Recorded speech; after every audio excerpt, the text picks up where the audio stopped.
In the grand meeting room of the castle of Gemera, a heavy silence hung in the air. The vast chamber was illuminated by chandeliers, casting flickering light over the polished wooden table at its center. Around this imposing table sat the kingdom's most influential nobles, flanked by the head warrior, Gaulard, and the court mage, Carlos. At the head of the table, on an ornately carved throne, sat King George, his face a mask of contemplative calm. Beside him, the prince and princess exchanged quiet glances, their expressions betraying a mixture of curiosity and unease.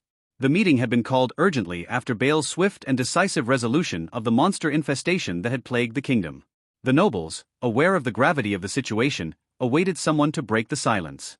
At last, Lucas, Duke of the royal faction, spoke, his voice laced with skepticism. "Your Majesty, are you truly considering granting the lands of that fool Gildard to Lord Bale?" The king's response was forestalled as Carlos, leaning forward with a composed demeanor, addressed the room. "What choice do we have, Grand Duke Lucas? Offending Lord Bale is a risk we cannot afford. I witnessed his power firsthand, and I assure you, it is beyond anything this kingdom could hope to withstand." Lucas bristled but maintained his composure. "And what of our reputation? If word spreads that we yielded without a fight, neighboring kingdoms will see us as weak and spineless." Carlos's gaze sharpened. "Weakness would be irrelevant if we ceased to exist. Lord Bale has the power to obliterate us entirely, should he wish it." Before Lucas could retort, Richard, Duke of the noble faction, interjected, his voice steady but firm. "Are you suggesting we go to war with him, Lucas? That would be nothing short of suicide." Lucas hesitated but countered with a glare. "I am merely saying that giving in too easily makes us look desperate." Richard dismissed Lucas's argument with a curt shake of his head. "Do not forget, Gildard was an A-ranked adventurer, and Bale defeated him without effort. That alone should give us pause." The room fell silent again, the weight of the discussion pressing heavily on the nobles. Finally, Carlos stood, his voice commanding the room's attention. "Allow me to provide clarity. Lord Bale hails from the west, the so-called Deathlands, where he rules a castle named Denia. His forces are unlike anything we have ever seen. Even his subordinates possess strength surpassing S-ranked adventurers." A murmur of disbelief rippled through the room, quickly quelled by Gaulard's booming voice. "Silence. Are you certain of this, Sir Carlos?" Lucas asked, his tone laced with incredulity. Carlos nodded gravely. "I am. One of his subordinates single-handedly killed 3 of the 4 demon lords. Their strength is beyond comprehension." The nobles exchanged uneasy glances, the implications sinking in. Gaulard, beads of sweat forming on his brow, added, even restrained, their auras were overwhelming. To oppose them would be madness. The king, who had remained silent until now, leaned forward. "Carlos, can we establish an alliance with Lord Bale? Is he truly as wise and patient as you claim?" Carlos inclined his head. "I believe so, Your Majesty. Allow me to negotiate the terms." King George nodded decisively. "Very well.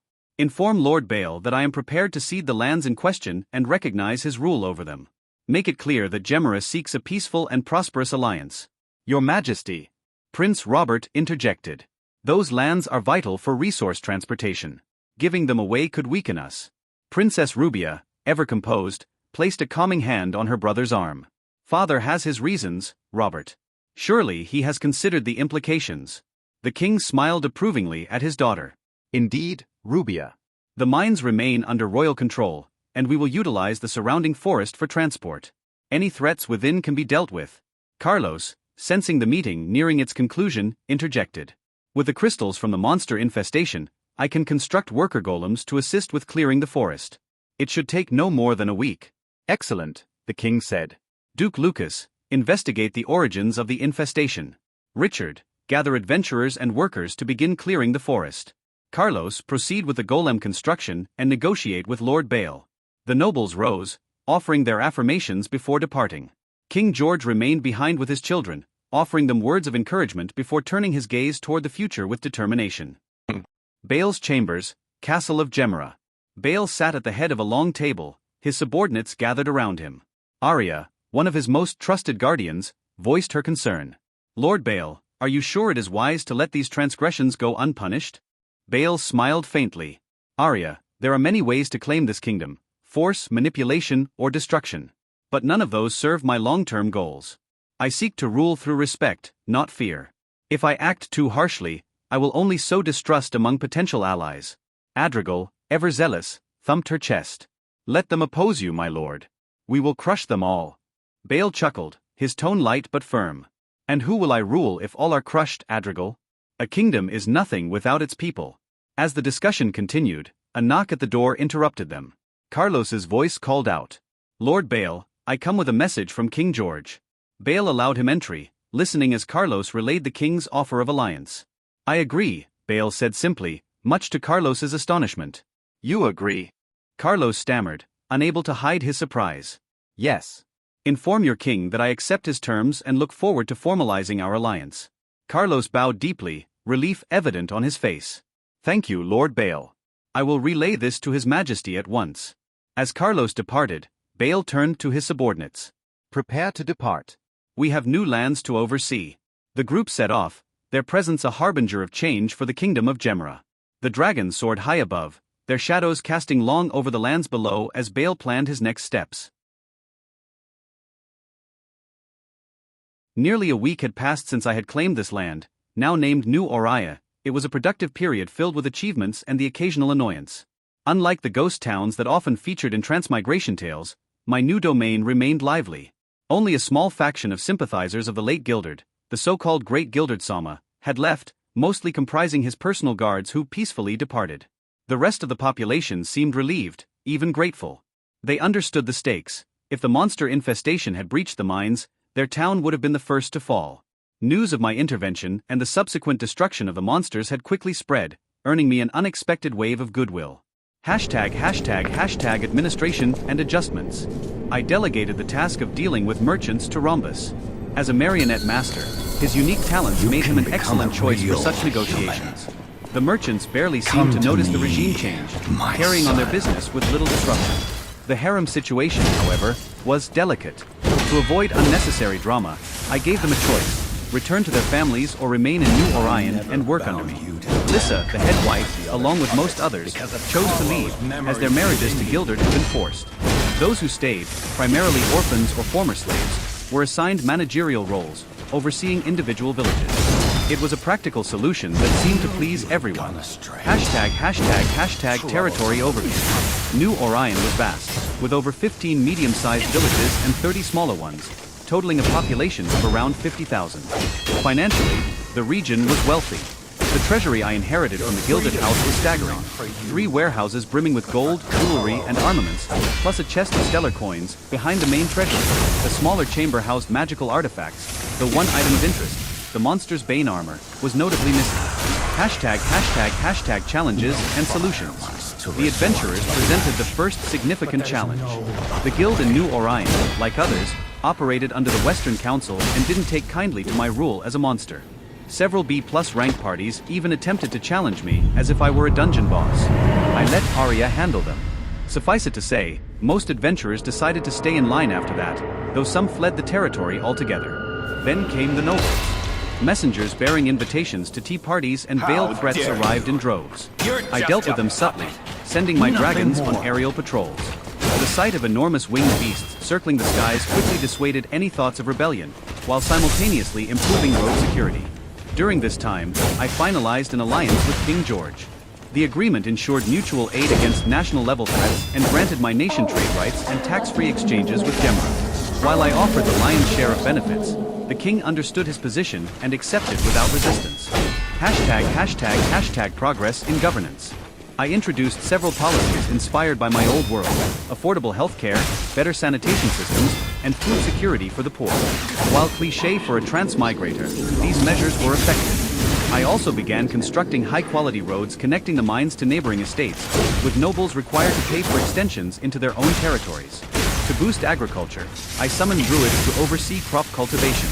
Their magic ensured fertile lands and bountiful harvests, something I knew little about myself. Meanwhile, back in the Deathlands, my undead and golems had begun constructing a sprawling city centered around Denia. It would serve as a hub for future subjects and operations. ### research endeavors. Isabel, my sorceress and head researcher, focused on analyzing the missing monster's bane while conducting side projects, including replicating Yggdrasil's crafting method. One success involved using monster hides from the infestation to create high-quality magical scrolls.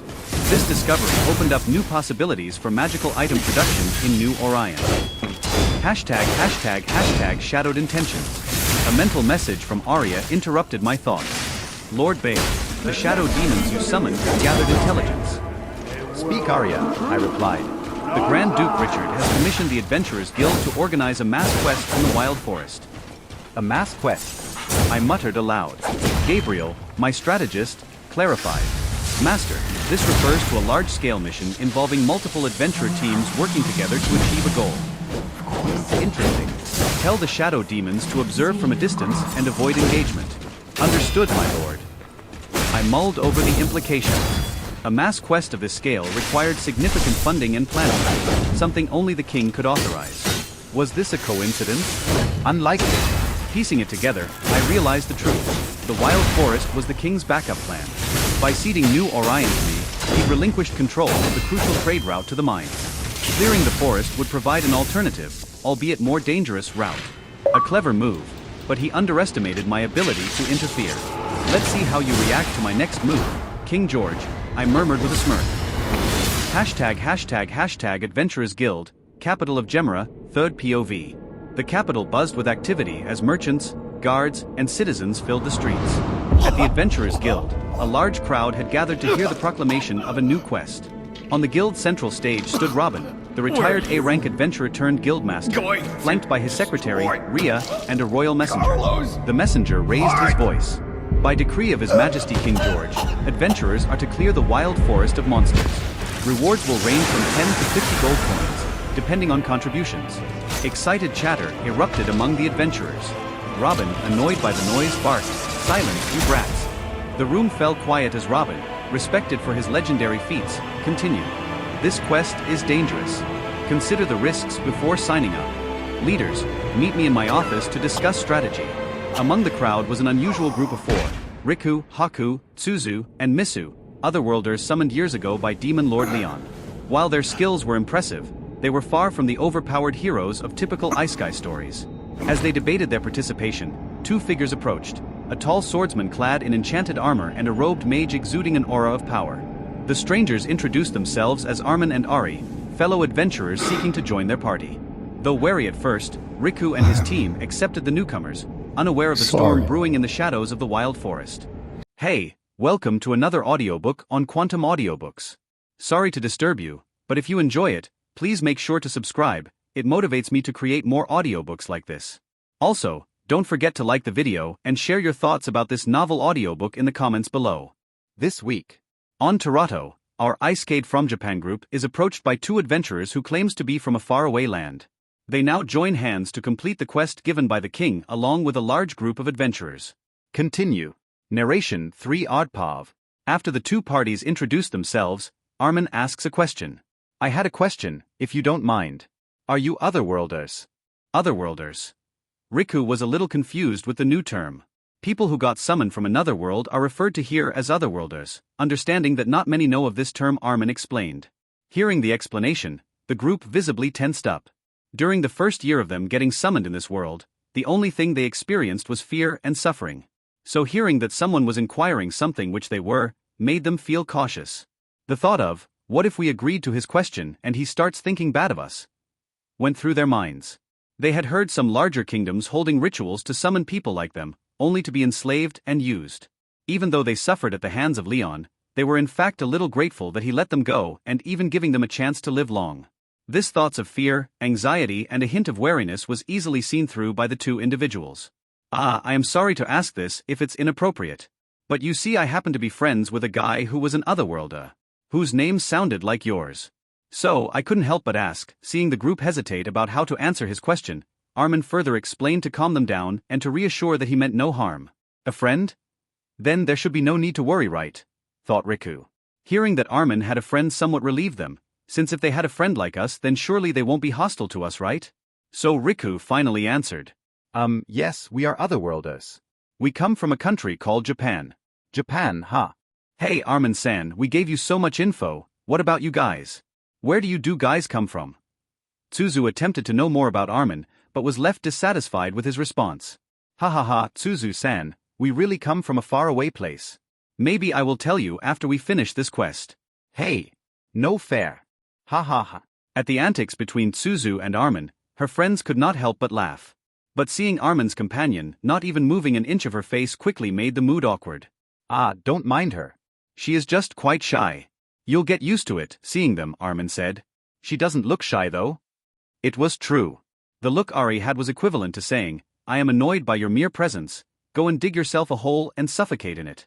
As time went by and the sun rise high above the sky, the doors to the guild opened, letting out the guildmaster Robin and his secretary Ria. I hope you all have prepared for the journey. We will use the carriages provided by the kingdom. Before we venture out, I have a few things to say. First off, you guys should know your own strengths, so don't run off fighting things way over your capabilities. Next is that I don't want to see anyone playing dirty. If I see any of you doing just that, you best believe you will be waking up in the infirmary with your hands and legs at your lap, if you survive to have any, that is. Hearing the casual threat, everyone started to sweat drop a bit. Thinking that this guildmaster of theirs seems a bit too harsh today, doesn't he? Alright then, let's go. Happy with his speech, Robin exclaimed. Yes. Just like that, everyone boarded a carriage each. Some going together and some groups preferring to stay isolated.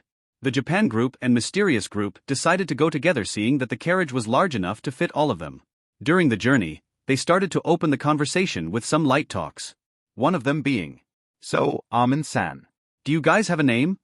Asked Riku, since they haven't yet known who Armin was. Pardon. A group name, said Misu. Ah, Golden Tear. After seemingly thinking of something, Armin muttered.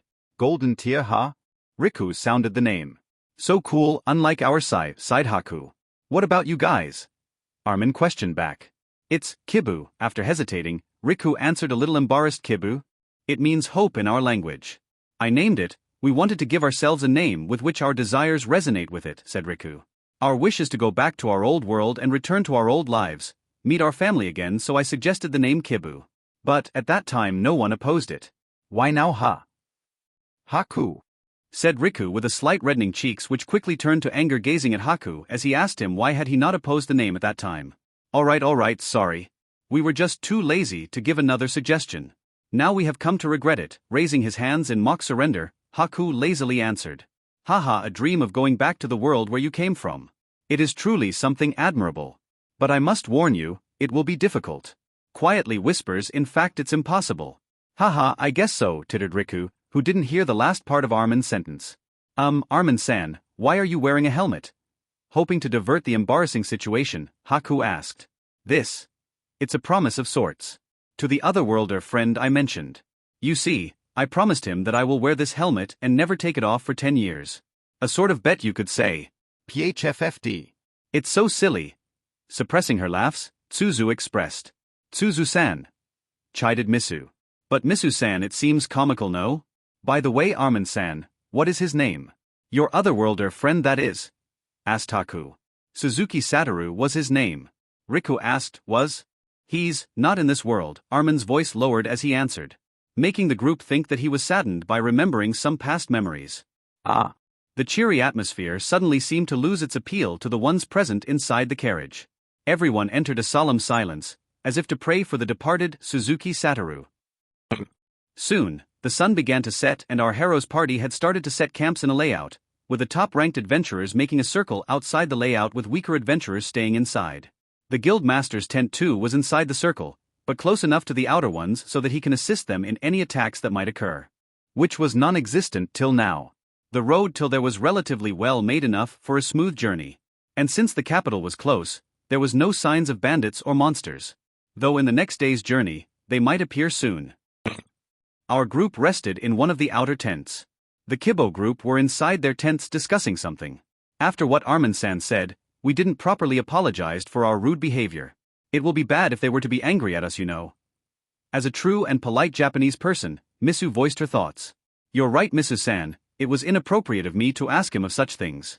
But how would I have known his friend was dead? Defended Haku.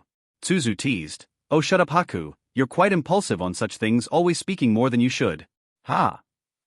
Like you should be scolding me. You yourself constantly goes around introducing yourself to strangers. You Dumbo, angered by Tsuzu's remark, Haku jabed at her. What did you say, you jackass? Soon a verbal fight began between them.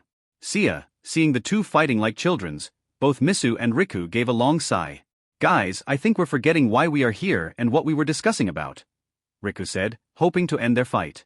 Beats me, tell this slitface first, although they stopped, Tsuzu didn't refrain from insulting Haku. Hey! My eyes are naturally like that. It was worse being born with Asian eyes, but how'd I have known my eyes are this narrow? He. Your eyes look like someone drew just 2 lines and called the Dave. Seeing Haku become agitated, Tsuzu decided to add some more oil in the fire. Tsuzu-san, please don't tease Haku-san, Misu ordered in a motherly tone. If it's you then I'll stop. Crossing her arms, Tsuzu replied. Me too then, rolling his eyes, Haku too conceded. Saw you guys.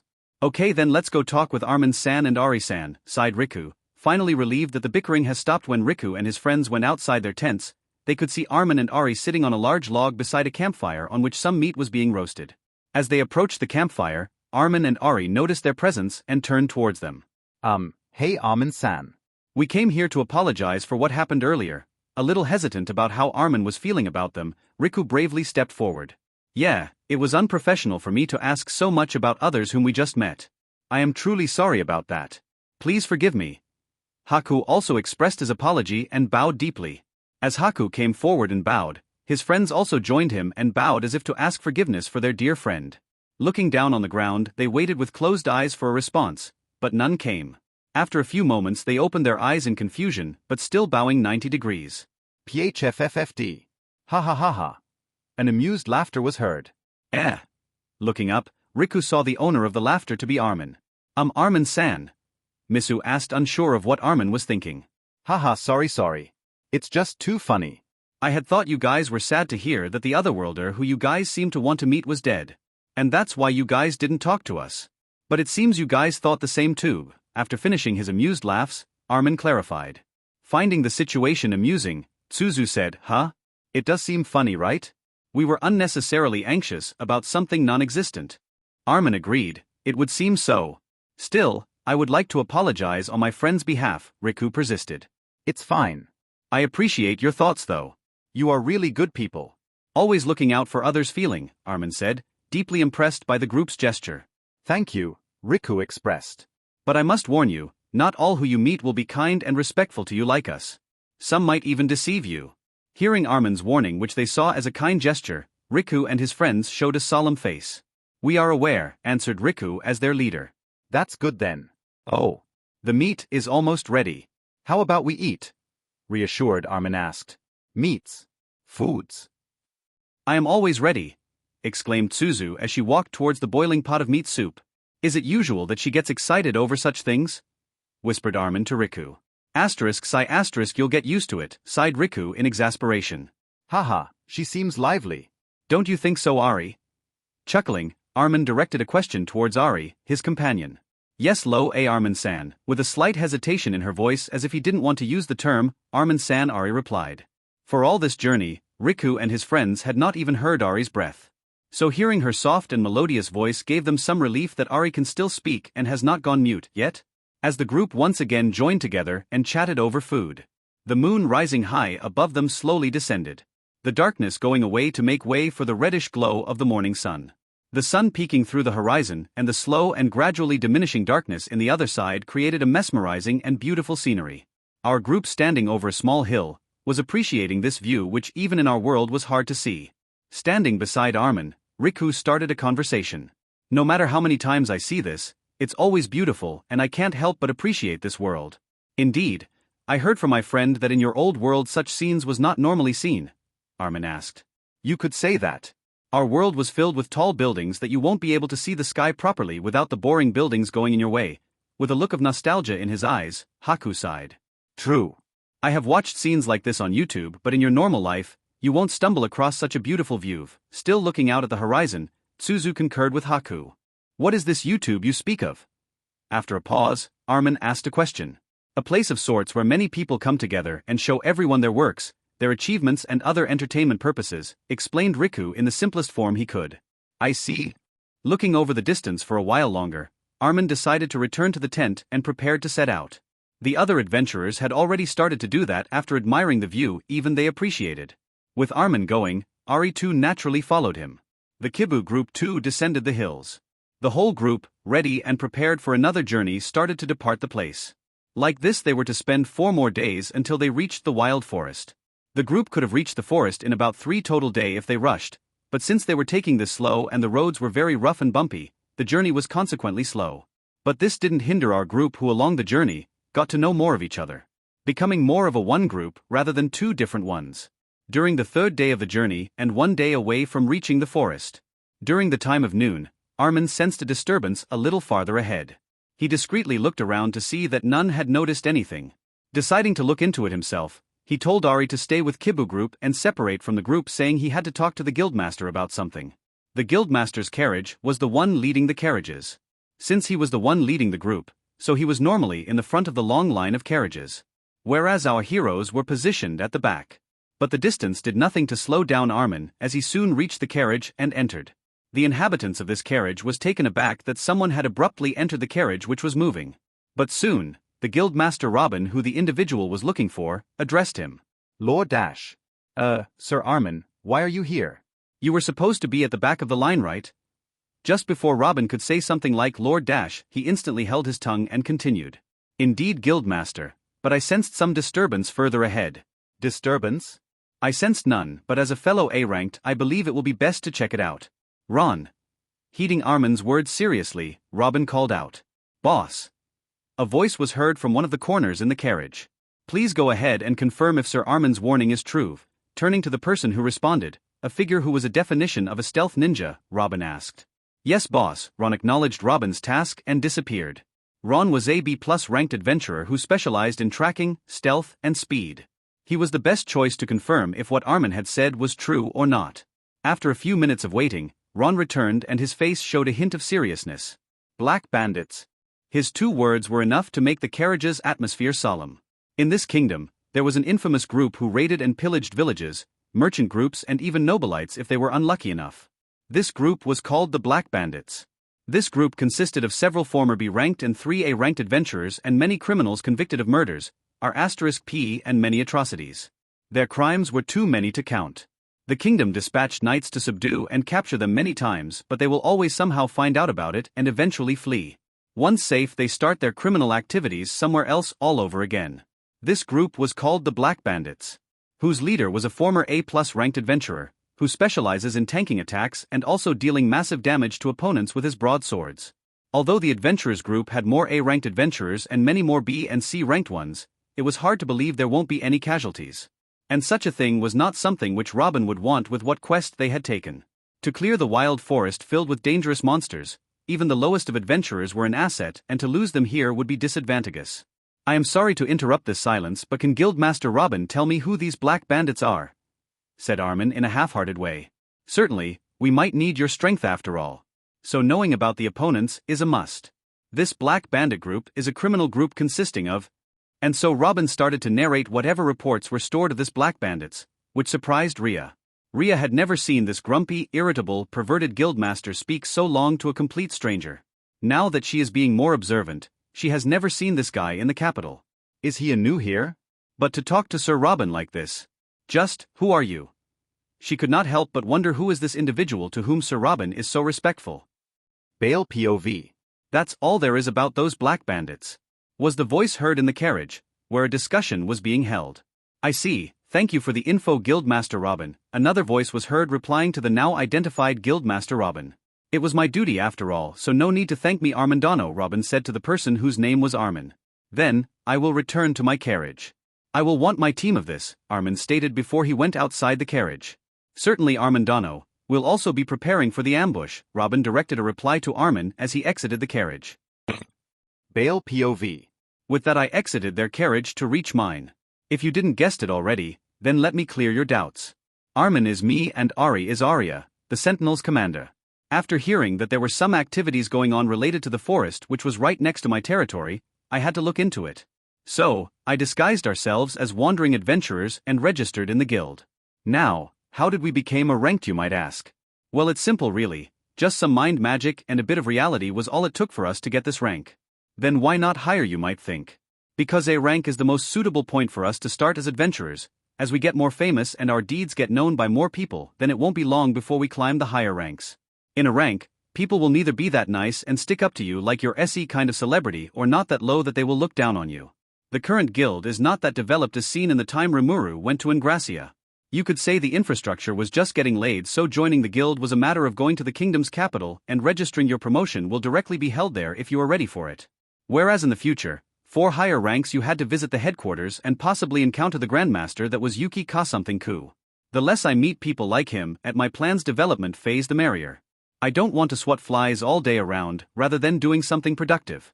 In the beginning I thought about doing this quest alone with Ari, but surprisingly I encountered 4 young Japanese-looking people, so I had to introduce myself.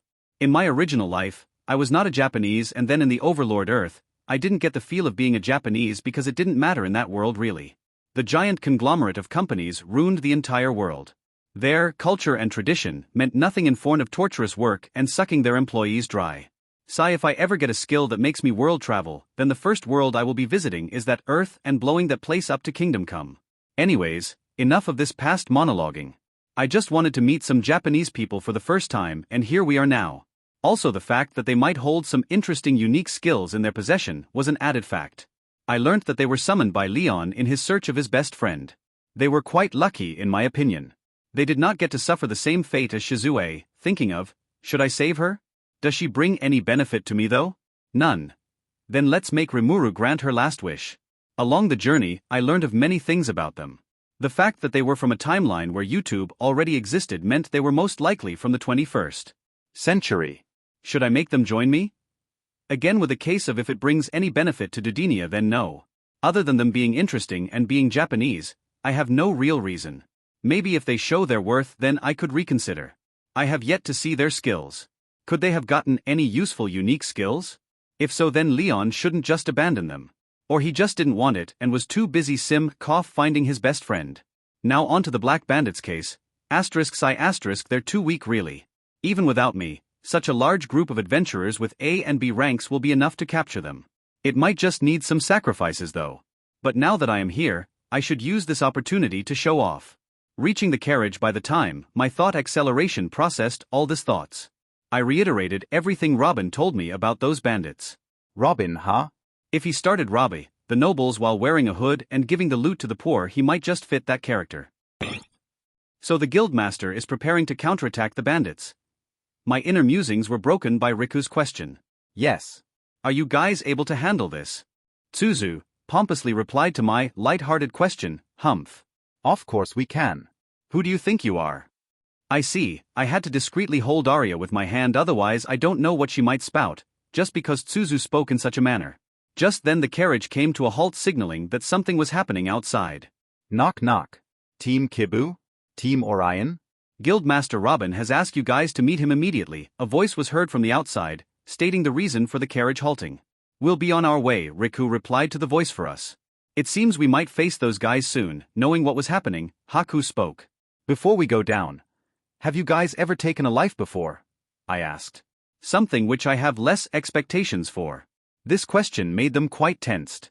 Don't tell me they have yet to take a life? Is this the cliché we are from a developed world so don't take human lives trend?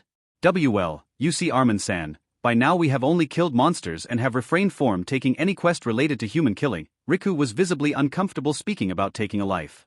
In our world, killing was not something you'd see in your normal life, so we were a bit reserved in this aspect. Haku further explained their mindset and reasonings, as if I won't know the twisted sense of law and order in that world. Where you aren't allowed to hold a firearm for your own, but criminals will have in such a number that it feels like they are matchsticks.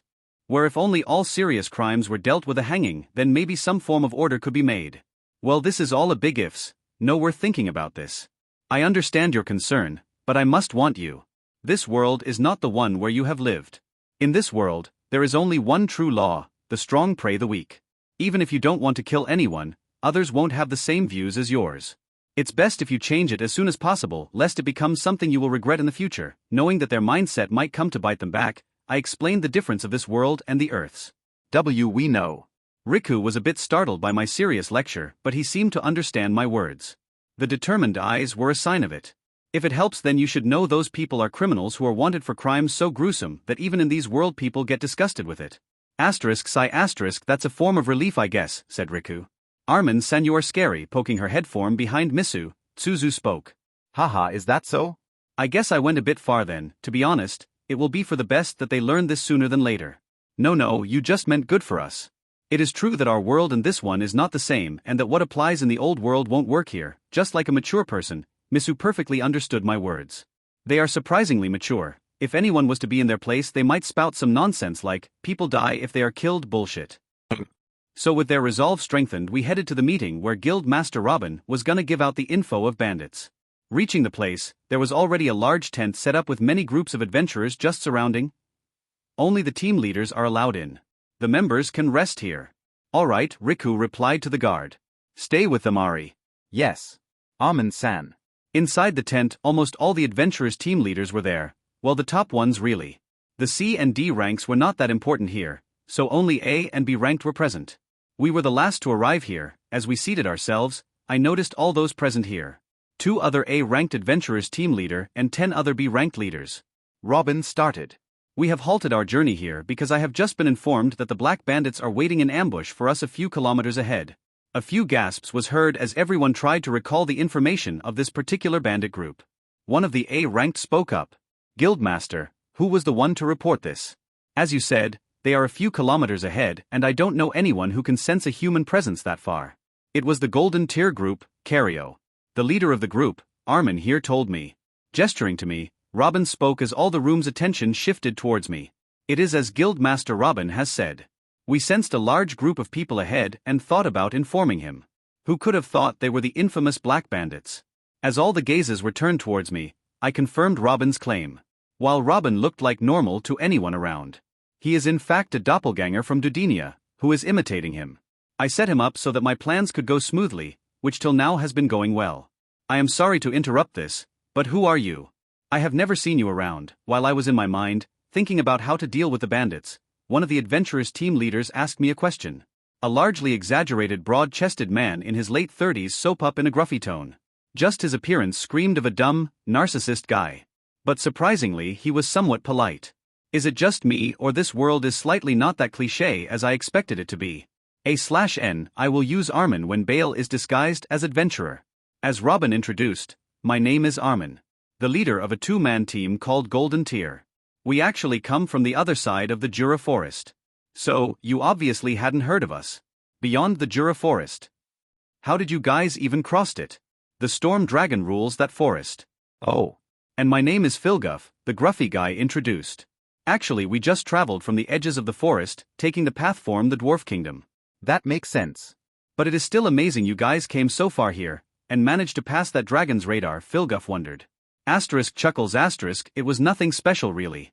The road from the Dwarven Kingdom was safe to travel. But why did you guys come here? Seeing you are a ranked, you should have stayed in Ingracia or the Dwarven Kingdom. You might get loads of opportunities to get rich then here. Cario, an A-ranked adventurer team's leader asked. Well, we wanted to sightsee the beaches of the Corallis Kingdom, heard it was a sight to die for. I came up with a lie based on Gabriel's help in the surrounding kingdom's geography. Indeed it is, I visited during one of my quests and it was a sight to behold. With a slight nostalgic feel in his eyes, Cario agreed. Gentlemen, I think we are getting sidetracked here. The task at hand is more important than your vacations. Seeing that things were not going as intended, Robin interrupted our musings. Sigh, you're such a mood breaker, Guildmaster. To Robin's interruption, Cario threw a light jab at him, while exaggeratedly sighing. A tic seemed to appear on Robin's head as he spoke through gritted teeth while smiling. Well then, as I said, we have to deal with those bandits and I want less casualties, which will be difficult given their leader's strength. The room became solemn and serious again. Nowhere was the carefree and relaxed atmosphere. I believe with just all of us present here, we can deal with those bandits. It will be of relative ease. But the real problems lies in the leader. He's in former A+ ranked and it was 12 years ago. We don't know if he has somehow got more powerful or not. Cario further disclosed whatever information he knew of the bandits. The last of the A-ranked group's leader, Milo, spoke. What about we retreat and pass around them? We can't do that. They have a number of almost 500 men, and us moving around them would most probably be noticed by them. If they have not yet targeted us, shaking his head, Robin revealed the infeasibility of the tactic. It's strange, don't you guys think? For us to encounter them right now of all times, as if someone set this all up. While rubbing his chin, Philguff muttered out loud. I also don't know, Philguff. The kingdom would not be the one responsible for this. They are the ones against these bandits and cooperation between those two seems unlikely, Cario stated. But what if one of those nobles could be doing this? Milo suggested. Then the question will be why? Milo said, with doubt in his voice. Pondering on this might not yield any results, gentlemen. Should I propose a plan? I suggested. You can Armin-san. Let our team deal with the leader. What? Do you understand that you are only a ranked while he is A+? The difference in strength is too much, don't be stupid boy. Oh, you don't know how old I am, Filguff-san. Maybe even older than this universe.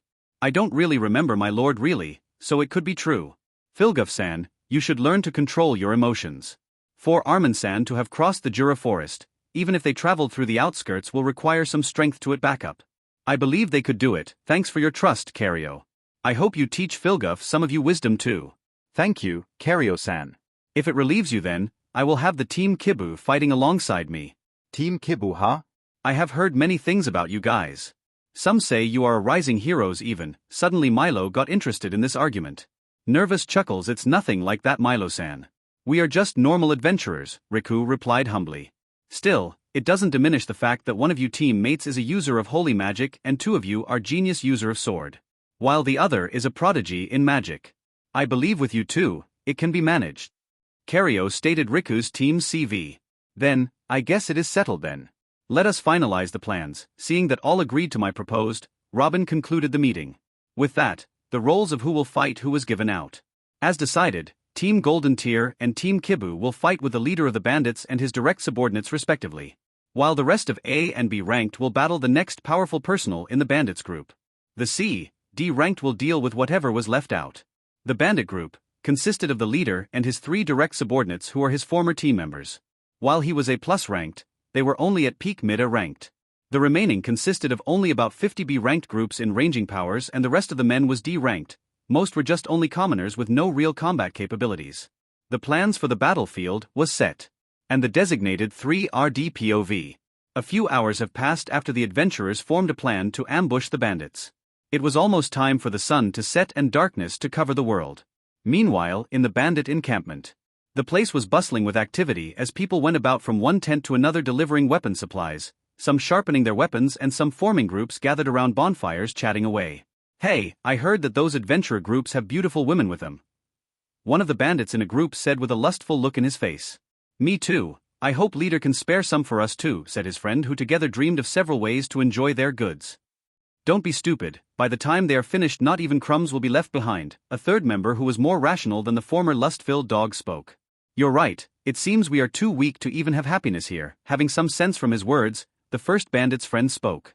Yeah, finally after coming down to earth, the first degenerate bandit sighed. Boy, I heard that boss is almost at the rank of Special A. From behind them, another bandit approached their group and simultaneously asked a question.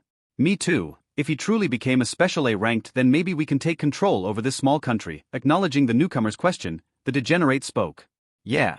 We'll be the rulers of this lands, and then we'll have all the women we like, the degenerate's friend shouted, which attracted some glares from the nearby groups. Ha ha ha. Let's toast to this dream together. The newcomer, wanting to de-escalate the atmosphere, toasted. Yeah. Unbeknownst to any of these bandits, a kilometer away hidden behind the bushes shrouded by darkness and utilizing perfect unknowable, Team Golden Tier was observing them. They are quite a lively bunch, huh? Casually talking about capturing slaves and laughing, Armin casually remarked, observing the bandits. Armin and Ari with their superior physical constitution could perfectly hear them from such a distance away. If you command my lord, then I will wipe them away instantly. Let's not do that, Ari, I want to see the capability of Team Kibu. They seem interesting. I don't understand, my lord, they seems to be weak to me. How can worms be interesting? Genuinely confused, Ari spoke. It's not about their physical or magical capabilities, but if they have any interesting skills. I hope you remember what I said that time? About this world's skill system. Absolutely, my lord, your every words are engraved in our minds. How could I forget it? Chuckles right. Let's listen for more information. The others should be arriving soon. Armin and Ari reached this place much earlier than the rest because they wanted to gather more information and they were given the task to create a distraction among the bandits so that the rest could take advantage of the chaos to launch the assault. Che, making you wait for this long and even ordering you with such a menial task. I want to shred them to pieces, those insufferable dash. Before Arya could continue her profound words, she promptly got interrupted by Armin. Well, it is needed for my plans, so don't do anything without my permission, okay? Yes. Getting a jovial reply, Armin sighed in his head. Sigh crisis averted. As Armin struggled to hold Arya from doing something regrettable, we moved towards the tent where the leaders of the bandits were present. It was situated in the middle of the encirclement of numerous tents and was the largest among the rest. It was surrounded in a triangular formation with 3 other larger tents, the resting place for the leader's direct subordinates. Inside the largest tent, 4 figures could be seen sitting on a table, discussing. "Boss, it is almost night time and those adventurers should have already halted their advance and set up camps." One of the figure, sat beside the figure at the head of the table spoke. He had a face that described his nature as a cunning and deceitful person. His small but scheming smile and those narrowed eyes emphasized his character further. "We should use the midnight's absolute darkness to attack them." One of the more normal-looking figure among them, but still dressed in an adventurer-style clothing with a small scar below his chin proposed. "Why do it at night time with such an unscrupulous means? I'd much prefer to just head-on attack them. With my hammer they will all turn to mush." The largest of those figures present in this room, with a small frown and crossed hands, spoke up. His sitting stature alone was enough to make an average person's standing height seem small. Next to him was a large hammer, leaning against his chair. "It is as Will has said, midnight will be the most advantageous for us, Billow. With it we can reduce the amount of wasted fodders." The last of the figures, but the most important one judging by him being seated at the head, said.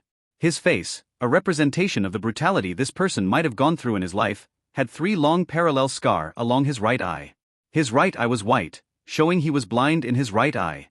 He had a beard and his face was showing signs of wrinkles. "Whatever, boss," crossing his hands, Billow huffed. "Well, even if we fight head-on or by petty means, ultimately we will win. With Boss Victor's rise to power and almost becoming special a rank, I believe it will be a breeze. This battle might just solidify Boss's succession to Special A." The narrow-eyed person spoke. "Shut up, Gil, we all know you are just trying to suck up to Boss. It's disgusting even seeing you, you should hang yourself for the good of all humanity." Clearly showing disdain against Gil, Will retorted. "You should shut up, you good-for-nothing who only desires to sleep with women," replied back Gil. "What's wrong with that? Women are life, you know." Without any shame in his face, Will replied religiously. "Noons that obsessed with it as you are, you perverted psycho." Almost screaming comically, Gil replied. "You dash." Before Will could say his comeback, they were interrupted with an underling rushing inside the tent. He clearly looked panicked. "Boss, 2 unknown guys have approached us. They seem to be adventurers. Some of the patrols tried to capture them, but they beat them up. Come and look." "What? You idiots can't even handle 2 people and earlier were so pumped up about fighting the whole adventurers group," scolded Billow. "Where are they?" While the rest were in a panic, Victor, the leader, calmly but with a sense of urgency in his eyes, asked the question. "They are dash." Boom. Before the underling could finish, a resounding sound of an explosion was heard. Along with it the ground was shaking intensely, as if any moment fissures will open up and engulf them. "What the hell is going on there?" All of them quickly rushed out towards the origin of the explosion. When they reached it, all they could see was a large crater with cooling molten rocks, and at the edge of it on the other side was 2 figures, one an armored figure with a long sword a hand and the other a female mage. "Was it you who did this?" Looking at the female present, Victor asked. Judging by their appearance and equipment, it was common sense the male was a swordsman and the female was the mage. Hence he deduced it was the female who caused this explosion. This made him vigilant, as such a large-sized explosion could have drained even a Magen low of reserves, and that female looked just fine. Seeing the female still silent, he decided to continue but was interrupted by the male. "I believe there is a misunderstanding here. You seem to think it was my companion here who caused the explosion. Is it not true though?" With his eyebrows raised, Gil asked. "No, it was in fact me who did this." "Ha! Don't joke around, scum, clearly you are a swordsman." Thinking that they were being underestimated, Billow spoke. "Who said swordsmen can't cast some simple magic? All I did was cast a simple fireball, really. And it is disrespectful to call others what you yourself are." Hearing his statement, the bandits couldn't help but think, what type of fireball can cause even the earth to shake, you bastard? "You seem to like to jest, sword guy. Won't you introduce yourself?" Seeing that it was going nowhere, Will tried the diplomatic way of talking with this newcomer. "Then let us introduce ourselves. We are Team Golden Tier, an A rank group. My name is Armin and my companion here is Ari." Then Armin, seeing you are a swordsman, "Why don't I test if you really quality to be an A ranked?" asked Will. "I would be happy to take you on the offer any other day, but you see, I am here to deal with your leader here," pointing his hands at Victor, the newcomer declared. "You dash. Zaza Zaza. You have amused me, young man. I am Victor, by the way, but you won't need it anyways since you will die now. It is yet to be seen, Victor. Meanwhile, my acquaintances will be fighting your direct subordinates. As he said that 4 more figures suddenly became visible to them, standing behind Armin and Ari. This surprised the bandits, as they did not even sense a snuff of their presence. The most shocked was Victor. As someone who was almost at the Special A ranked, he had a higher sensing ability than the rest and it was difficult to hide from his eyes. I must be serious with this group, they spell trouble, thought Victor, with a slightly more vigilance in his eyes and his hands on the hilt of the sword, hanging on his waist. Although I don't recall any team being golden tier, but I do recognize you. Team Kibu, huh? Although everyone hails you people as rising heroes, don't get delusional that you guys will win, Gil said with a look of contempt. We hope not to. But we will give our best to subdue you, Riku with a determined look said. Heh, I now understand why they call you with such titles. Just the way you speak gives off a vibe of bravery and valor. But will your strength back what you said? Will grinned as he suddenly jumped at Riku, decided to take him as his opponent. With that the fight officially began, with Bale engaging Ari and Haku together and Gil taking on Suzu in a mage fight. Misu was left behind as everyone understood the lying weakness of a holy attribute user. The bandits, thinking that she won't be of much a threat cause of her only specializing in healing magic and decided to take on the immediate threats present. How wrong they were. Soon they will find out how she will be instrumental in helping her friends heal and raise their stamina for a prolonged fight. As the rest started to start further, taking their fights in their own spaces, only Armin and Victor was left. Both standing opposite to each other on the edge of the crater. One of the underling tried to speak. Boss Dash. Stay down, you guys will only hold me down against him. He's too strong for you. Go there and help them. I sensed a larger presence there. Most probably the rest are there and have already launched the full attack. Victor interrupted the guy, pointing towards the direction further away from where they were. He guessed that the large presence he felt must be the remaining adventurers attacking from that side. Hi.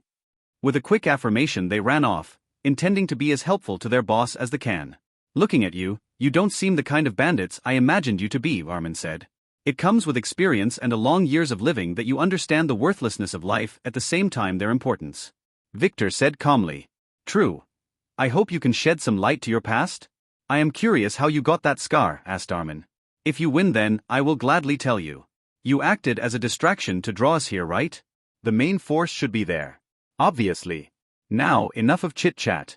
Then, Armin. Let me show you why I was called a sword saint in the past.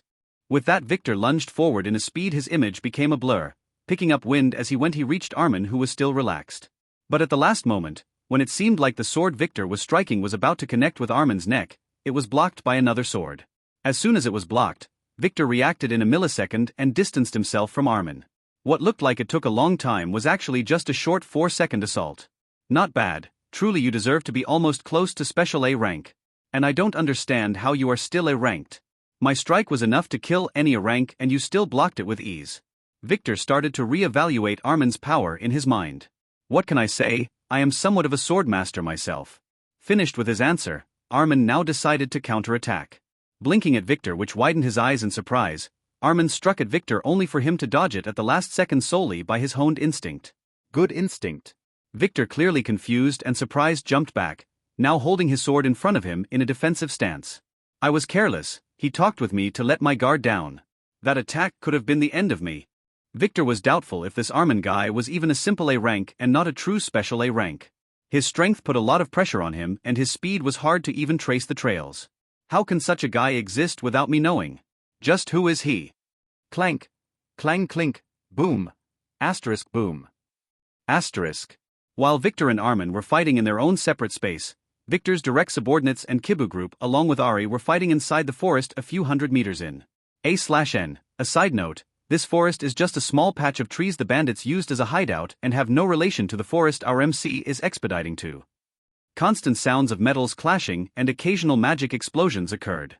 On the side of Riku, he was having trouble matching Will's speed and his experience were far better than Riku's.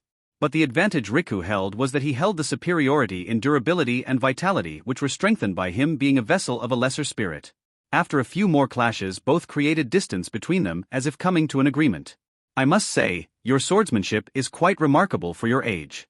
Truly worth of being called the rising hero. Perhaps you're a swords genius even, Will smiled.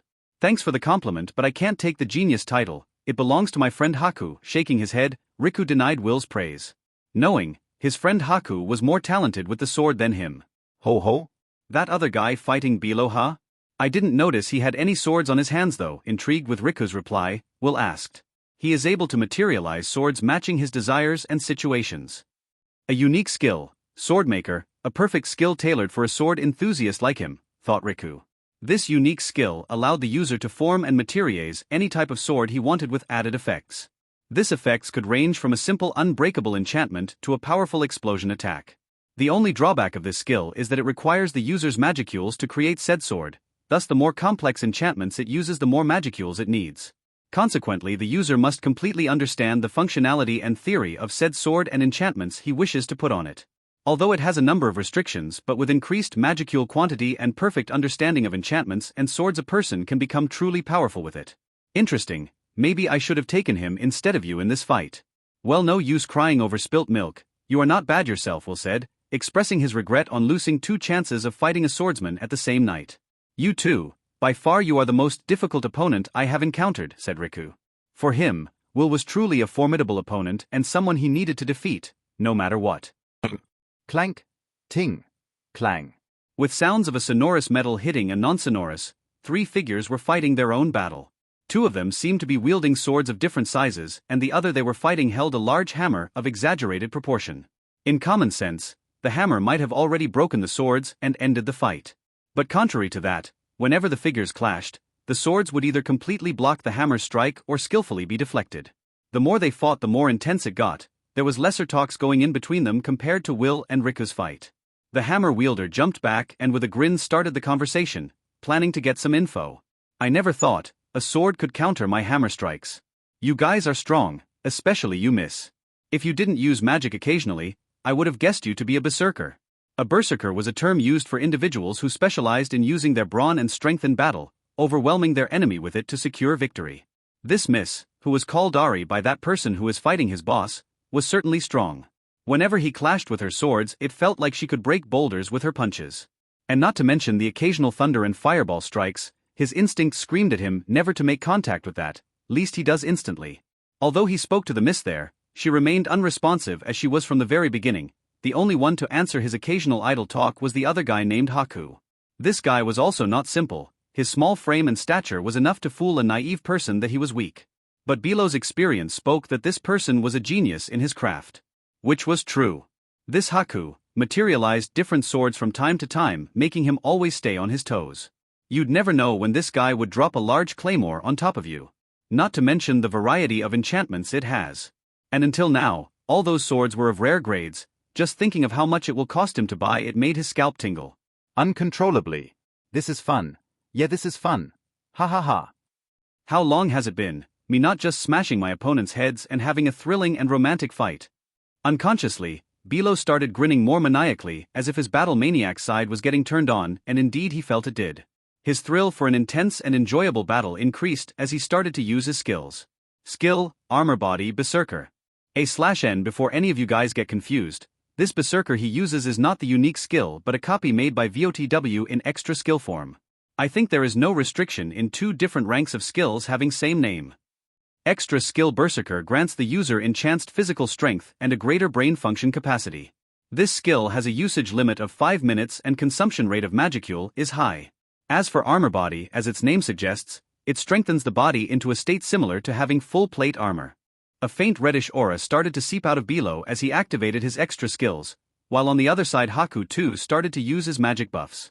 Skill, Danger Sense, Instinct. Reinforce, Protection, Agility.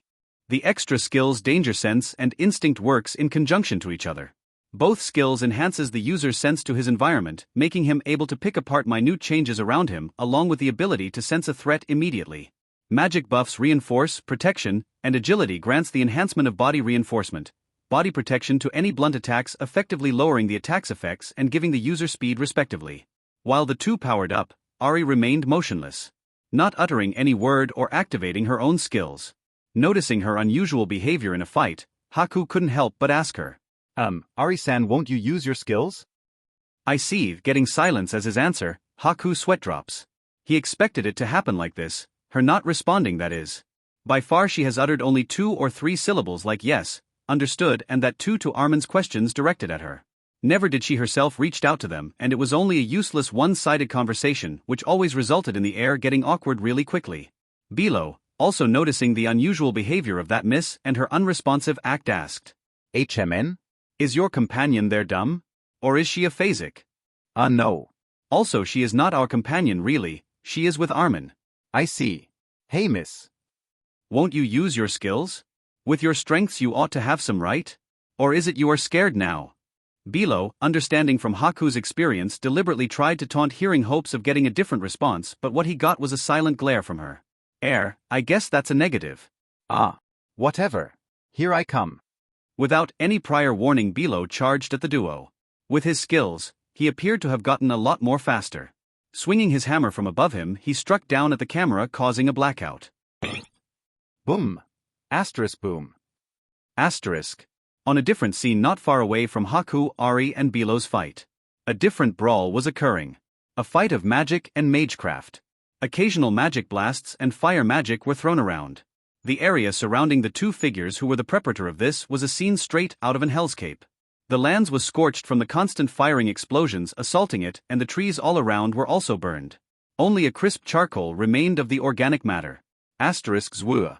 Boom asterisk. A thunderstrike was heard as a low dust cloud flew out, covering the area.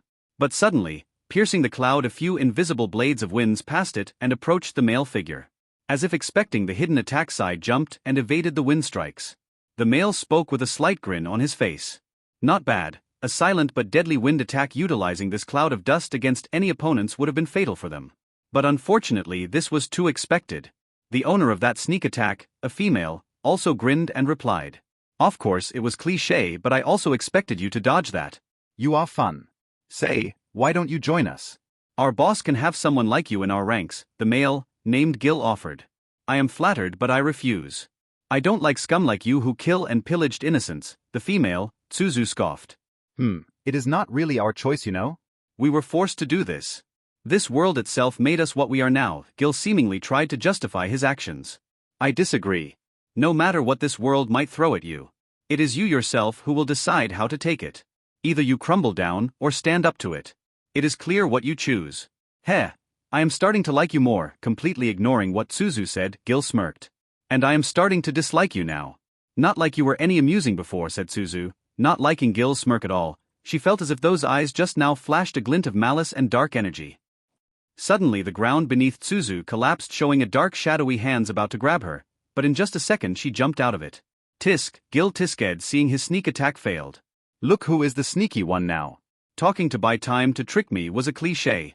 As expected of the mage of the heroes team. You figured me out, not too unfazed with Tsuzu's taunt, Gil replied. It was easy really. Your entire face and demeanor was such that the only thing that came to mind was an evil kitsune, Tsuzu said, referring Gil's face to a demonic and cunning fox of Japanese folklore. Or he looks like Sunio from Doraemon, but alter version. Gil, not understanding the strange term used, responded. I am unsure if I should be offended or be happy. The latter. Wind storm. A small-scale storm formed in the vicinity, sucking in all the pebbles, remains of trees, and periodically wind blades were thrown out at Gil. The storm rapidly approached Gil. With no way to escape, he used his own magic to destabilize it. Fire tornado. A fiery whirlwind of tornado formed between the storm and Gil, its temperature slowly melting the ground underneath it. It started to block the storm and completely fused with it. This fusion destabilized the storm and neutralized it. Both dissipated soon after. Gil, wanting to be in the upper hand, immediately launched a magic spell. Shadow hands. 5 black shadowy hands which appeared before to unsuccessfully grab Tsuzu, again formed around Gil.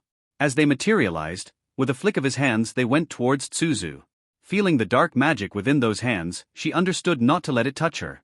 But she was helpless in this aspect as she lacked any holy magic to counter it, and dodging seemed impossible because of the low stamina she now had after the last large-scale magic she used.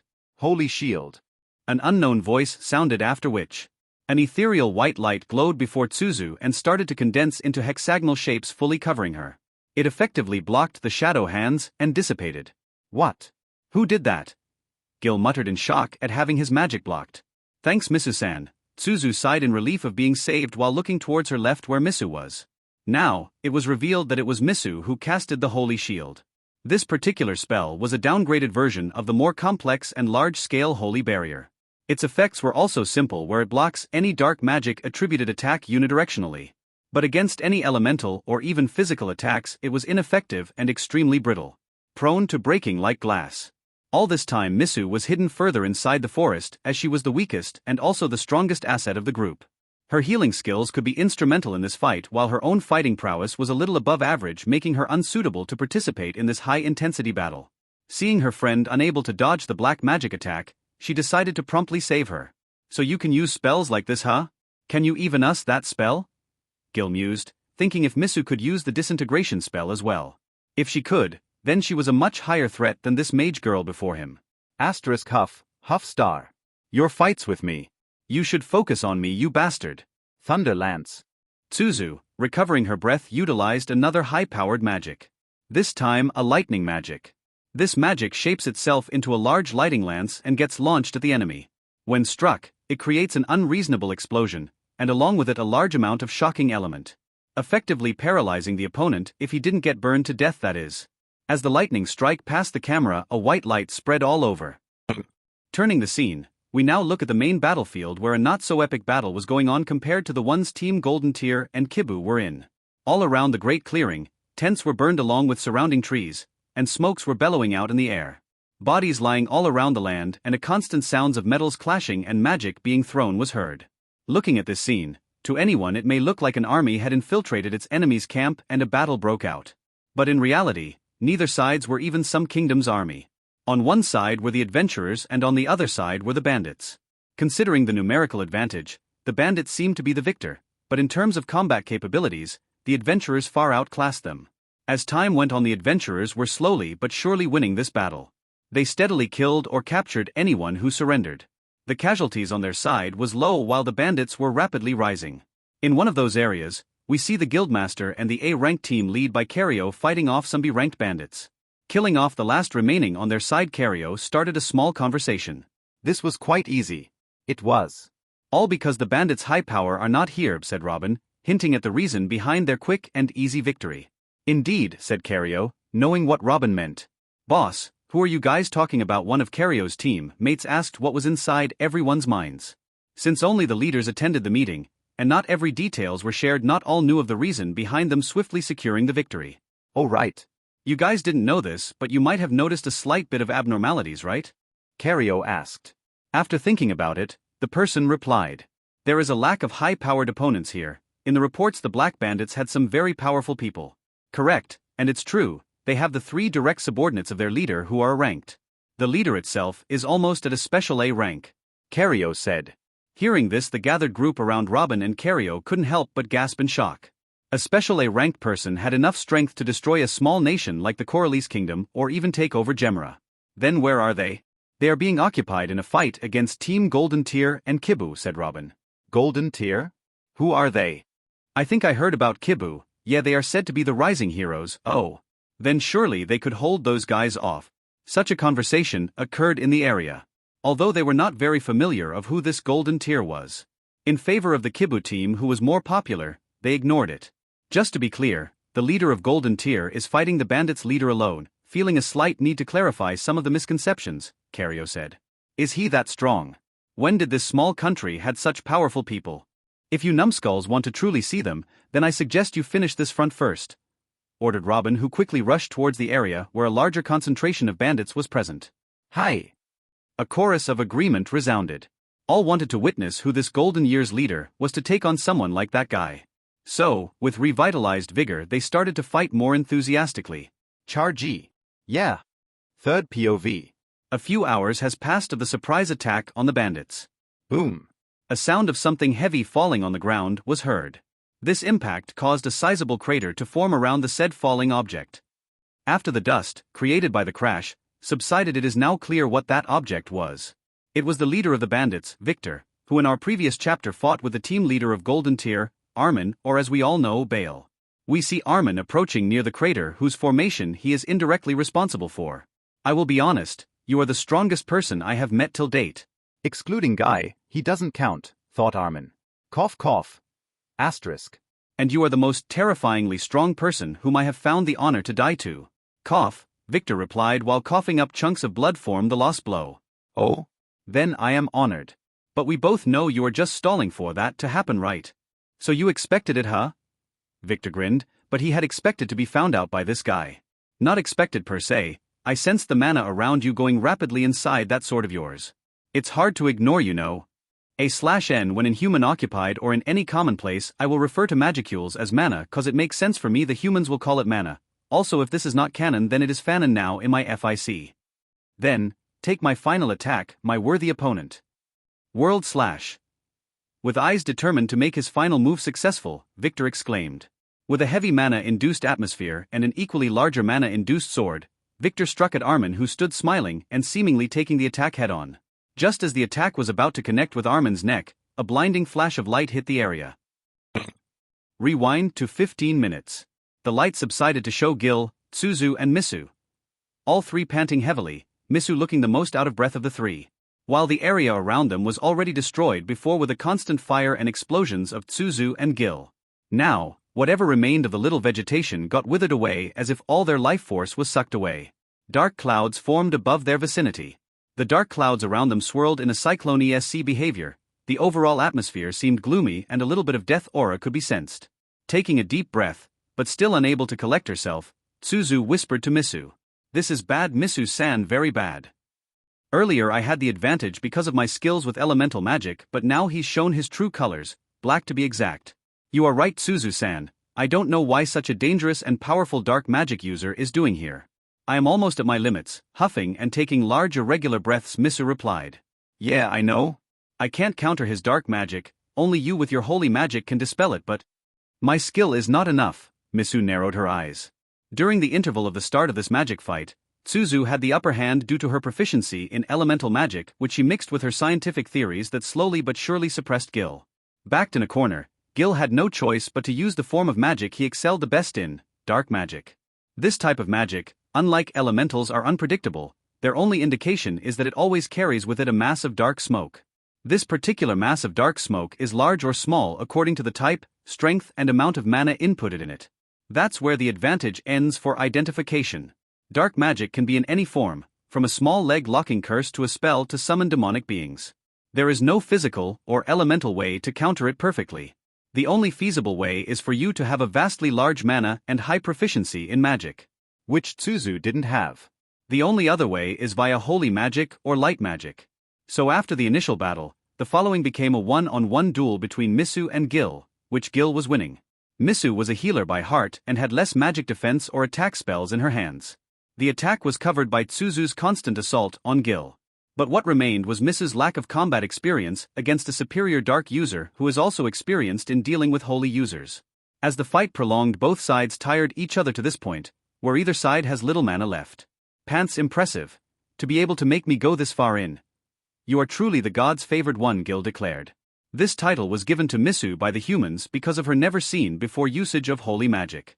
Although she lacks experience, her ample mana and affinity in holy magic was so high that people started to call her the god's apostle. But even you are helpless in front of my dark magic, scoffed Gil, with a grin of contempt on his face. Why are you doing this? Why take this truly dark path? I can see in you, feel the little glimmer of light you can be redeemed. As always, our kind-hearted Misu spoke the words of a true saint. Then I will crush that glimmer too, for I have no use for that useless redemption. What I walk is the right path. And none can say against it. I am only powerful all because of this. I will defeat you now because of this dark path you speak of, Gil, now no longer holding his grin, said. While Gil was monologuing the common villain monologue, he was interrupted from further continuing by Tsuzu. I don't think so. Napalm Burst. Napalm Burst, a high-tier form of fire magic, it can latch onto anything and burn them into a crisp by sucking the oxygen out of the area. It is a spell most used by Guy Crimson, but the spell casted by Tsuzu is comparatively much less effective. But to Gil, whose eyes widened in horror, it was a death sentence if he were to get caught up in the flames. How did I not notice that? Shit. Asterisk boom. Asterisk. Ea aha. Soon the spell worn out, along with the ending of the flames, Tsuzu collapsed on the ground. She was now more tired and exhausted of magicules than she was before. Tsuzu-san. Heal. Running towards the now collapsed Tsuzu, Misu chanted. Pants heavily thanks Misu-san. I think we won. We did, Suzu-san.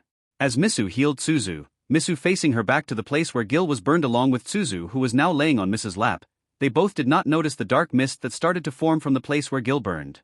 Slowly, the most formed outline of humanoid started to move towards Misu. But just when the most touched Misu's shadow, which was elongated because of the sun now starting to set, that mist instantly got sucked inside her shadow. For a second a pair of slitted yellow eyes was seen which soon disappeared. Ha! Sensing a light tingling on her back, Misu turned back to see nothing. Was it my imagination? I felt a dark presence for a second.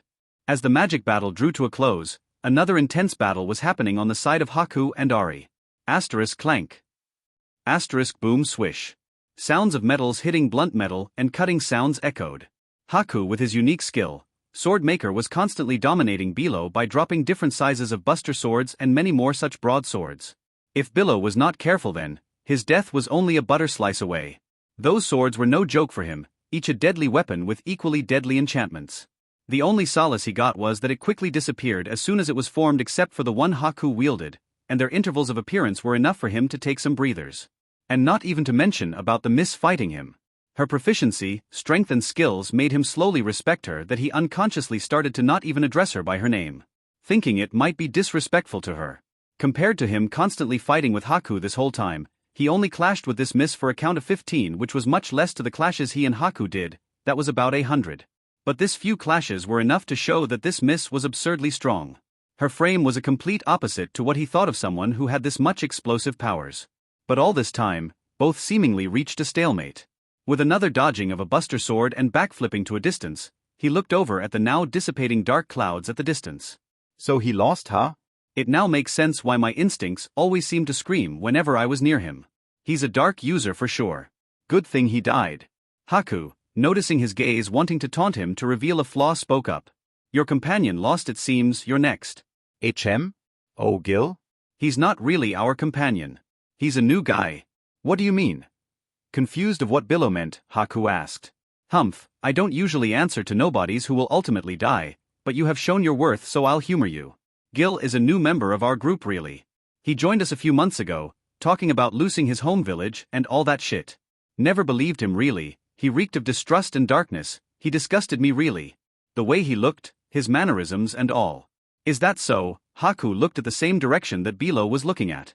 Both did not notice the slight frown in Ari's, which in a millisecond changed to the normal stone face. Regardless, we will be capturing you now. It seems you have some important things with you, having lost the opportunity to aggravate Bilo, Haku said. I disagree, either I kill you or you kill me, no in-betweens. Saying that, Bilo jumped at Haku intending to finish the fight. Bilo now started to release his killing intent and bloodlust, which made Haku waver for a moment, making him a moment late against Bilo's strike. The hammer connected with Haku's abdomen, harshly knocking him a few meters away. As he coughed spit and a little bit of blood, he flew and made 2 parabolas, perfectly backflipping and falling face first on the ground. Struggling to stand up, he stabbed his sword on the ground, using it as a support. Cough, that hurts. Meaning you're still alive. Feeling pain means you're not dead yet. Again, Bilo flashed to Haku but was blocked midway by a strike aimed at him by Ari. Swiftly blocking the attack with the handle of his hammer, he then jumped back. Right, I almost forgot about you, miss. Humph. Can't you say anything other than that? People might actually mistake you for a Mew. Seriously, this woman. It was clear that she was in fact, surprisingly even, not mute because she responded to the orders of her leader in perfect sentences. Why can't she speak to us like that? It was just frustrating him now. I will now get serious, miss. Maybe you'll learn some new skills. Like speaking for God's sake.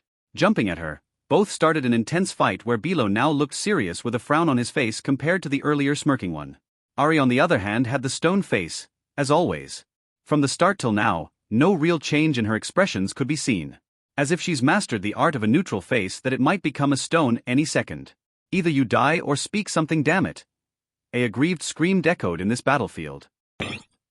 On the main battlefield, the fight had already ended and everyone bar the injured and tired rushed to aid Armin and his companions. Form groups and go to where you can sense them. We'll go to where Armin is, he is most probably fighting the leader Victor. Quick! Go! The guildmaster, Robin quickly gave orders while simultaneously killing and rogue bandits on the way. Hi! With a shout of affirmation, the adventurers formed 4 groups, 3 of which went towards the direction of Haku and Ari, Tsuzu and Misu, and also where Riku was respectively. The main and larger group rushed in Armin's direction, hoping to help him in any way possible to defeat Victor. This larger group consists of Robin, the Guildmaster, Cario's group, and Filguff's group along with more B and C rank groups. As they drew closer to where both the leaders of their respective group was, they could sense the intense battle instinct and magicule density in the air which was pressing upon them as if a weight equal to a horse had been dumped on them.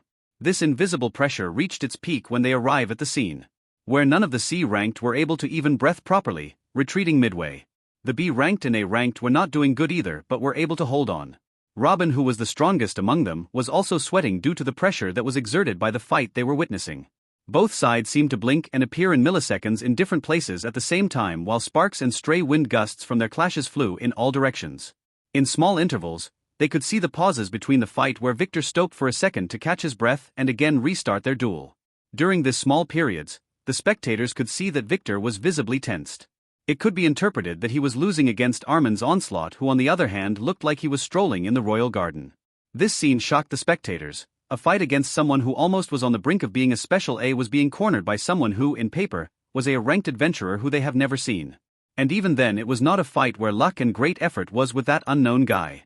No, he was fighting Victor as if fighting a novice knight. Tricky to handle, yes, but easy to defeat. Such was a scene before them. This new guy toying with Victor, an infamous leader of the equally infamous bandit group. This scene baffling them was further exaggerated when Armin practically bitch-slapped Victor, who crashed onto the ground making a large boom. Getting up with some heavy breaths in between, he spit some of the blood and spit mix out on the side. If anyone curious enough looked at it, they might see a tooth of 2 in it. Approaching the crater created, Armin spoke. I will be honest. You are the strongest opponent I have met till date, A/N, and the conversation continues as seen at the start, but for those who forgot, do not fret cause it will be repeated. A simple Ctrl+C+V won't hurt anyone. Cough's a chunk of blood cough. Asterisk. And you are the most terrifyingly strong person whom I have found the honor to die to. Cough. Oh? Then I am honored. But we both know you are just stalling for that to happen, right? Smirks. So you expected it, huh? Not expected per se. I sensed the mana around you going rapidly inside that sword of yours. It's hard to ignore, you know. Then, take my final attack, my worthy opponent. World slash. With a heavy mana-induced atmosphere and an equally larger mana-induced sword, Victor struck at Armin, who stood smiling and seemingly taking the attack head-on. Just as the attack was about to connect with Armin's neck, a blinding flash of light hit the area, blinding everyone present. But when it subsided, the only thing visible to them was the sword perfectly connected with Armin's neck. The only thing was that it didn't even went through the armor. Seeing this, everyone present was left agape. An insanely powerful attack from a peak A+ ranked which could slay a greater dragon in one slash physically blocked by a piece of armor? Wadash. Seeing what his attack's result was, Victor couldn't help but widen his eyes in disbelief. Your attack and that name doesn't suit well. For the best part, it can only destroy a fortress, not the world. And it seems I forgot to mention that my armor can negate any physical attacks. But this was a mag dash, also magical. Armin interrupted Victor's reasoning. I see, then drops sword and kneels. I have lost, you may kill me now. You were a worthy opponent, Victor. Saying so, Armin raised his sword above, but before he swinged it, he said a few more words that only Victor heard. For a moment Victor looked shocked, but soon he smiled and shook his head. Immediately afterwards, Armin struck, perfectly beheading Victor. This marked the end of the battle and the victory of the adventurers. Thunderous cheers were heard all around. During the cheering, a large blast of magicule was sensed from a distance. Looking at the direction of the origin, Cario, who knew who was fighting there, muttered, which was heard by everyone. That's where Riku is fighting, if I am correct. Let's go and look. Maybe Riku-san might need our help. Hi. Everyone readily agreed Armin's words. It was a truth that the weak admired the strong, and Armin proved that he was the strongest present here. So they obediently obeyed his proposal. Besides, there was no harm in looking at what was happening on that side. So everyone moved towards Riku's direction. A few minutes before, in one of the areas where the fighting was going on, Will and Riku were constantly dueling out with little to no idle chats. Both sides were serious in their own beliefs, neither being able to best the other. With years of experience of using the sword, Will could be said to be a master of his craft. His techniques and skill were refined to the degree where even the royal knights might find it difficult to handle him on pure techniques alone. While Will was a master of swordsmanship, Riku was not behind him at all. Although younger and with lesser experience, all these shortcomings were compensated by his unique skill, Hero. The base ability of this skill is that it grants the user boost in his stats and makes him able to battle much more powerful foes with his pure willpower. It also has the ability of magicule channeling, letting him channel magicules or mana, as Riku likes to refer to, on his swords or any physically contacted objects. It also grants him thought acceleration and minor regeneration. With all these advantages, both sides leveled each other out, making the fight reach a stalemate. A sword strike was made by Will, which was swiftly deflected by Riku. Not giving a second chance, Riku gave a front kick which got avoided by a back jump from Will. "You are not an easy guy to defeat, huh?" Will announced. "I guess so," sharply replied Riku. All his focus still on how to tilt the balance in his side, and defeating Will. "Not much of a talker, huh?" "Just trying to lighten the mood, you know." Will made some distance between them and decided to have some time-up talks, given that there is not much of a time-up in a real life and death battle. Say Will-san, judging by your swordsmanship, you don't look like the run-off-the-mill bandit. Can you please tell me why you chose to do what you are doing? Riku, having reached a roadblock on how to defeat Will, decided to talk this out. Intrigued at Riku's new approach, Will said, "Ho? My life story, huh? If you want to write a biography about me, then give me half the shares, alright?" Chuckles. "I don't think it would work if you were to die. Perhaps you have someone close to you that I may deliver it to them?" "Close one, huh?" "Unfortunately, I don't have one really. All I have are Bale and Boss." Thinking for a second on Riku's query, Will answered honestly. What about that other guy? That slanted eyes, I have devious schemes. You have fallen for my traps, giving guy?" Riku asked, confused. "Ha ha ha. That's a good way to piece his character, really. Oh, and he goes by Gil, by the way. And no, he's not someone I'd say we are close with. He just reeks of ominous aura." Amused by Riku's hilarious gestures explaining Gil's character, Will replied, but his tone turned serious in his last sentence. "Why, is it so, if you don't mind?" Thinking that it was curious why Gil was not liked, Riku decided to dig deeper. "Suddenly you are asking too much questions, boy. But I'll humor you, Gil. He is a dark magic user. And before you think something, I have experienced dark magic users before, even worked with them. But Gil, he's on another level, his usage of magic. It disgusts me. Using someone's bowels to tie them up and feeding them their own heart, then giving them the very acid in their stomach to drink, that's some of the least revolting acts he's done." "That's shocked would be a term not suitable for what Riku felt towards the person Will talked about. To think someone like him existed sent shiver down his spine. "Yeah, that's exactly the expression I made when I found out. He joined us some months ago saying his village got destroyed by the enemy kingdom and wanted revenge and all. Honestly, I think it's his doing really. We kept him because our numbers were dwindling down with the increase in night patrols." Understanding what Riku was feeling, Will talked about his experience. "I don't know what to say." Speechless and confused at how a simple probing questions turned into a gory topic, Riku spoke. "I guess so then, boy Lu." Before Will could answer Riku, he felt a large influx of dark magic in one direction. Looking at the direction where he felt this larger burst of dark magic, he asked Riku while still not even glancing at him. "Oi boy, how strong do you think your girls is? Can they handle Gil?" They are not mine." They are pretty strong themselves." A little flustered at the meaning of the first question, Riku still answered after some thoughts. "I hope so too. It seems Gil is about to use something very dangerous." Not being able to tear his eyes off of the distance where he felt the raging black magic, Will spoke. "What do you mean, Dash?" Once again, a large influx of magic was felt. But this time this was of the normal affinity, meaning one of the girls had used a high-tier magic against Gil. Which worked, judging by the dissipating dark clouds. It seems it will be our loss." Understanding the situation, Will sighed and said, "Don't worry, Will-san. I won't kill you. Although I had resolved myself that I will kill when needed before this battle, it seems it won't be necessary now. You are a good guy, Will-san. I believe you can redeem whatever sins you have committed." "Haha, don't joke around, kid. I may not look like it, but I have killed many people for my selfish desires." Amused by a seemingly nonsense words of the boy before him, he replied. Shakes his head. "No, I will show you why you are wrong." Saying this, Riku held his sword forward with renewed resolve and willpower, which worked with his unique skill, boosting his stats even more. Sensing the increase in the boy's momentum, Will smirked. "Then, come boy. Show me your true resolve." Holding his own sword, Will charged forward with such a fast speed, even air seemed to get cut by his movements. Gripping his sword tightly, Riku narrowed his eyes as his thought acceleration worked in overdrive to trace the faint trails of Will's trajectory and lifting his sword to block the incoming strike. After a successful block, Riku channeled his mana throughout his body, outputting to the maximum capacity and more that his human body could provide. A thin layer of dark blue mana formed around Riku's body and sword. Seeing this, Will narrowed his eyes and thought such resolve. This boy has clearly exhausted his mana to the limit. But those eyes seems to tell a different story. Truly this world is blessed, such a young and promising hero. With a large boom, Riku kicked on the ground below him, raising dust and forming cracks around him as he flashed at Will. Riku struck at Will from the side, aiming for the head, which got blocked, but Riku's assault was just starting. With another jump, when he landed, he reached Will, swinging his sword covered in mana at Will's head and getting blocked, but at the same time a punch from the left was directed at Will's abdomen, which connected, flinging Will 5 meters away. Cough.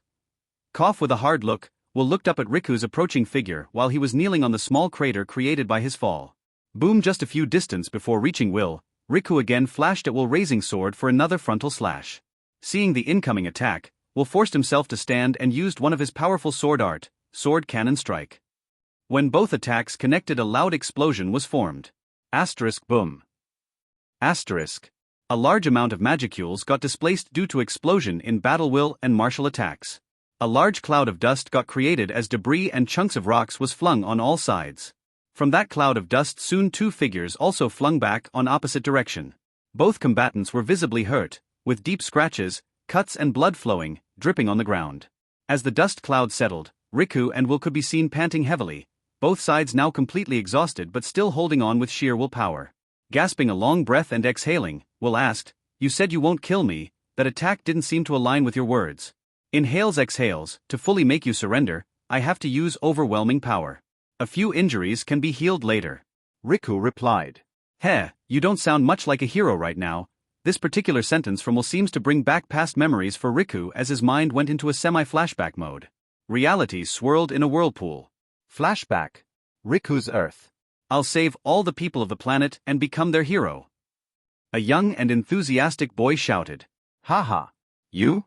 A hero? No, you won't. You will become just like your father. Convicted for murder and violence. You are a villain.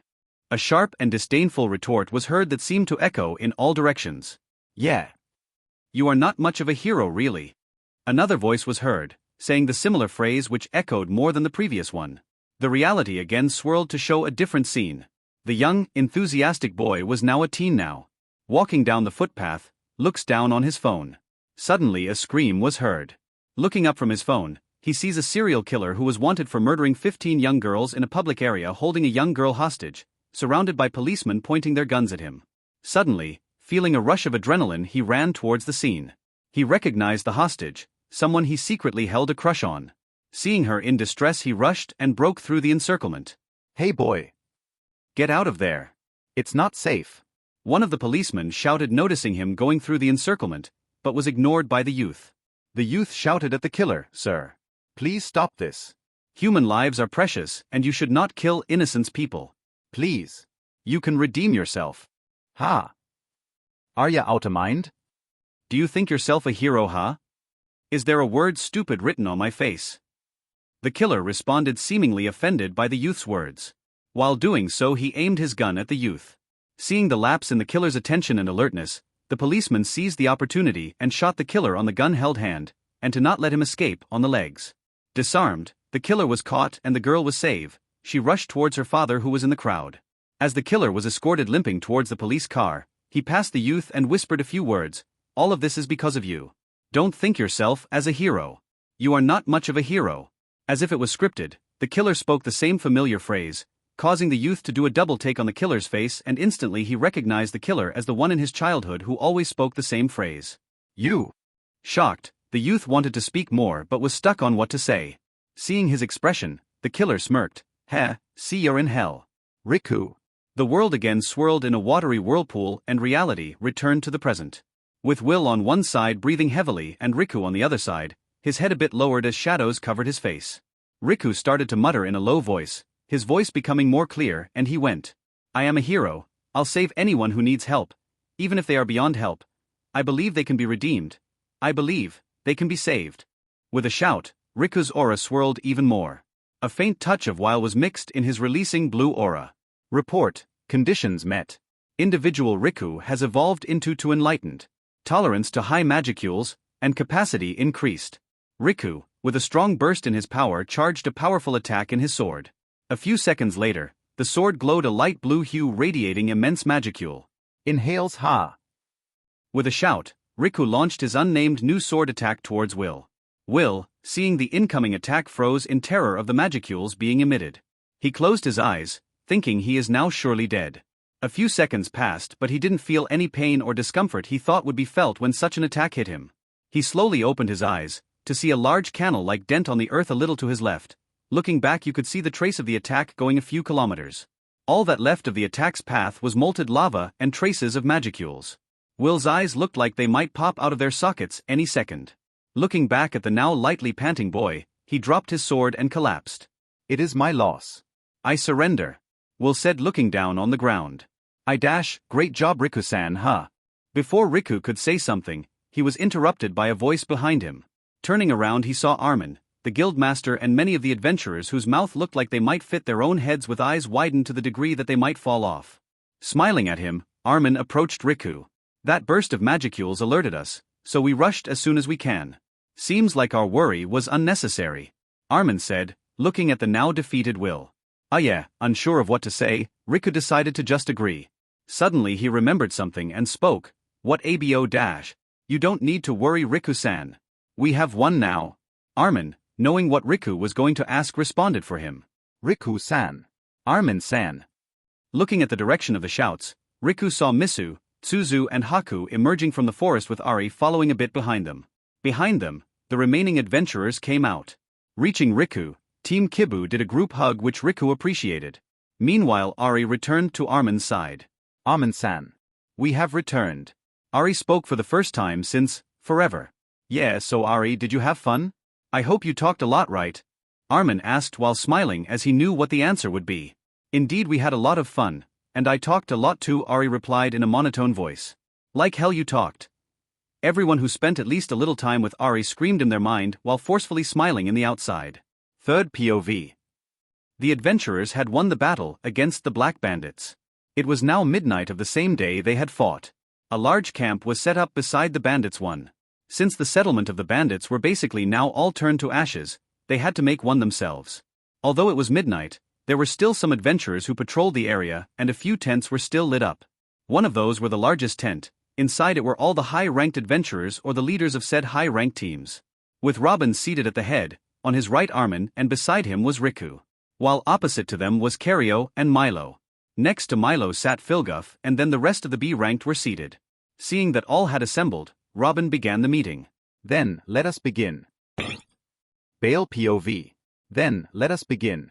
First thing first, I want to thank the Golden Tier and Kibu team for taking all the attention of the heavy hitters of the bandits.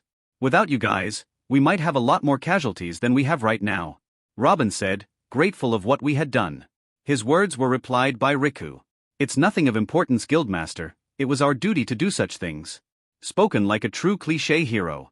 Speaking of hero, Gabriel-san said that she detected what the unique skills of these guys are. And saying that I was shocked was an understatement really. I knew they will have unique skills, but to have such broken ones was not something I'd have expected. Firstly, Riku here has a unique skill called Hero. Basically, it does what every generic hero will get after getting defeated by a powerful villain. Said hero will get a ridiculous amount of boost in his powers that he will power move through that villain in one move. Well, not to the exact, but you get my point. It relies on his willpower, so it is unlimited as long as his will is not broken. And do you know what its ultimate counterpart might do? According to Gabriel-san's hypothesis, it will evolve to grant the user plot armor. Let that sink in. Plot armor, literally. If I remember correctly, it works with the same principle as the chosen one of Masu something, well, the reincarnation of Rudra. Though we have Haku's unique skill, Sword Maker was it? I think Voice of the World missed a perfect opportunity to name it Unlimited Blade Works, cause that is what it essentially does. Creating swords and being able to enchant them might seem simple at first, but after a few thoughts you will realize the true potential of that skill. Its ultimate skill is something that Gabriel-san has said to have many possibilities based on the desires and conditions of evolution. It could become something which you can literally create anything. Then we have Misu, the healer of the group. She has a unique skill which Gabriel identified as the Holy One. Its ability is unknown because this unique skill is currently dormant. The uses that Misu currently utilizes is its passive abilities. Just thinking of what this might do when activated is giving me a slight headache. Then we have Tsuzu, the mage of the group. She was the most normal among them. Her unique skill was scientist. Her skill revolved around her usage of scientific knowledge in tandem with magic. It also provides her with ample magicule capacity. Thinking of all these unique skills in just this one group is giving me a large headache. Just wondering how to deal with them is difficult. Should I recruit them? But seeing their mentality, they are basically heroes and I am a demon lord. Will they willing follow me? Most probably not. Should I kill them? A part of me wants to do that to make sure nothing negative happens to my plans for the future. But also a large part of me wants to see what they might become. For now, almost all of my guardians can kill them with ease. It's like there's someone out there that doesn't want me to have a easygoing life. Author * sweating profusely *. Oh. Can I use that? Hey Gabriel, can I use your sub-skills to steal their unique skills like Rimuru's Predator? No, my lord. My sub-skill, scan and analysis as well as copy-paste can be only used on objects like magical items. It can, however, copy skills of your subordinates since they are connected to the guild hence to me. I see. So I don't have any skills to copy or steal there, so my plan of just taking away their unique skills and leaving them on their own is also not possible. Well, I'll leave this dilemma for the future me. Future Bale, hey! Anyways, back to reality. The adventurers were now just discussing of how to deal with the remaining alive bandits, and it was decided to just pass them to the authority. And for their positions? Well, we basically destroyed anything of worth in the battle, so only useless ones might have remained. Another thing is the information that we got from some investigation. Well, I knew it before coming to this meeting. Basically, the dark magic user Gil, whose name kinda resembles one golden-haired king's, was a relatively new member of the bandits. Something we all knew by now. But what we got to know was that he was a very dark magic user. Based on the reports of Tsuzu and Misu's fight against him. He was very proficient in it. And the reason he joined them was because his village got destroyed by some kind of a plague and wanted to start a new life as a bandit. Which is not something any sane person would start his new life being. And the strange fact was that there was no reports of any village in the kingdom's past decade of history being ravaged by any sort of plague. This added more to the bizarreness of the situation. And the fact that the suggestion of attacking us was his idea made the puzzle more confusing. Well, for them that is. I already know what's happening. Remember the scene when Tsuzu had her back turned and a dark mist was creeping closer to her only to seemingly sink inside her shadow? Yeah, it's not a coincidence. That was a shadow demon capturing Gil and sending him to the prison cell in Denia. By using mind magic, Citrus reported everything that Gil knew. Essentially, Gil was possessed by a lesser demon but held his own free will. Much like Shizue. The more dark magic he uses at a time, the more that demon will gain control of him. And he was a part of a large scheme by one of the kingdoms adjacent to Gemera, which was larger than Gemera by a quarter. The monster infestation was also their attempt at whittling down Gemera's forces for an easy win. Devious really, making your opponent so weak that you get everything in one fell swoop. But a variable put a huge metamorphical wrench in their plans, and that was yours truly.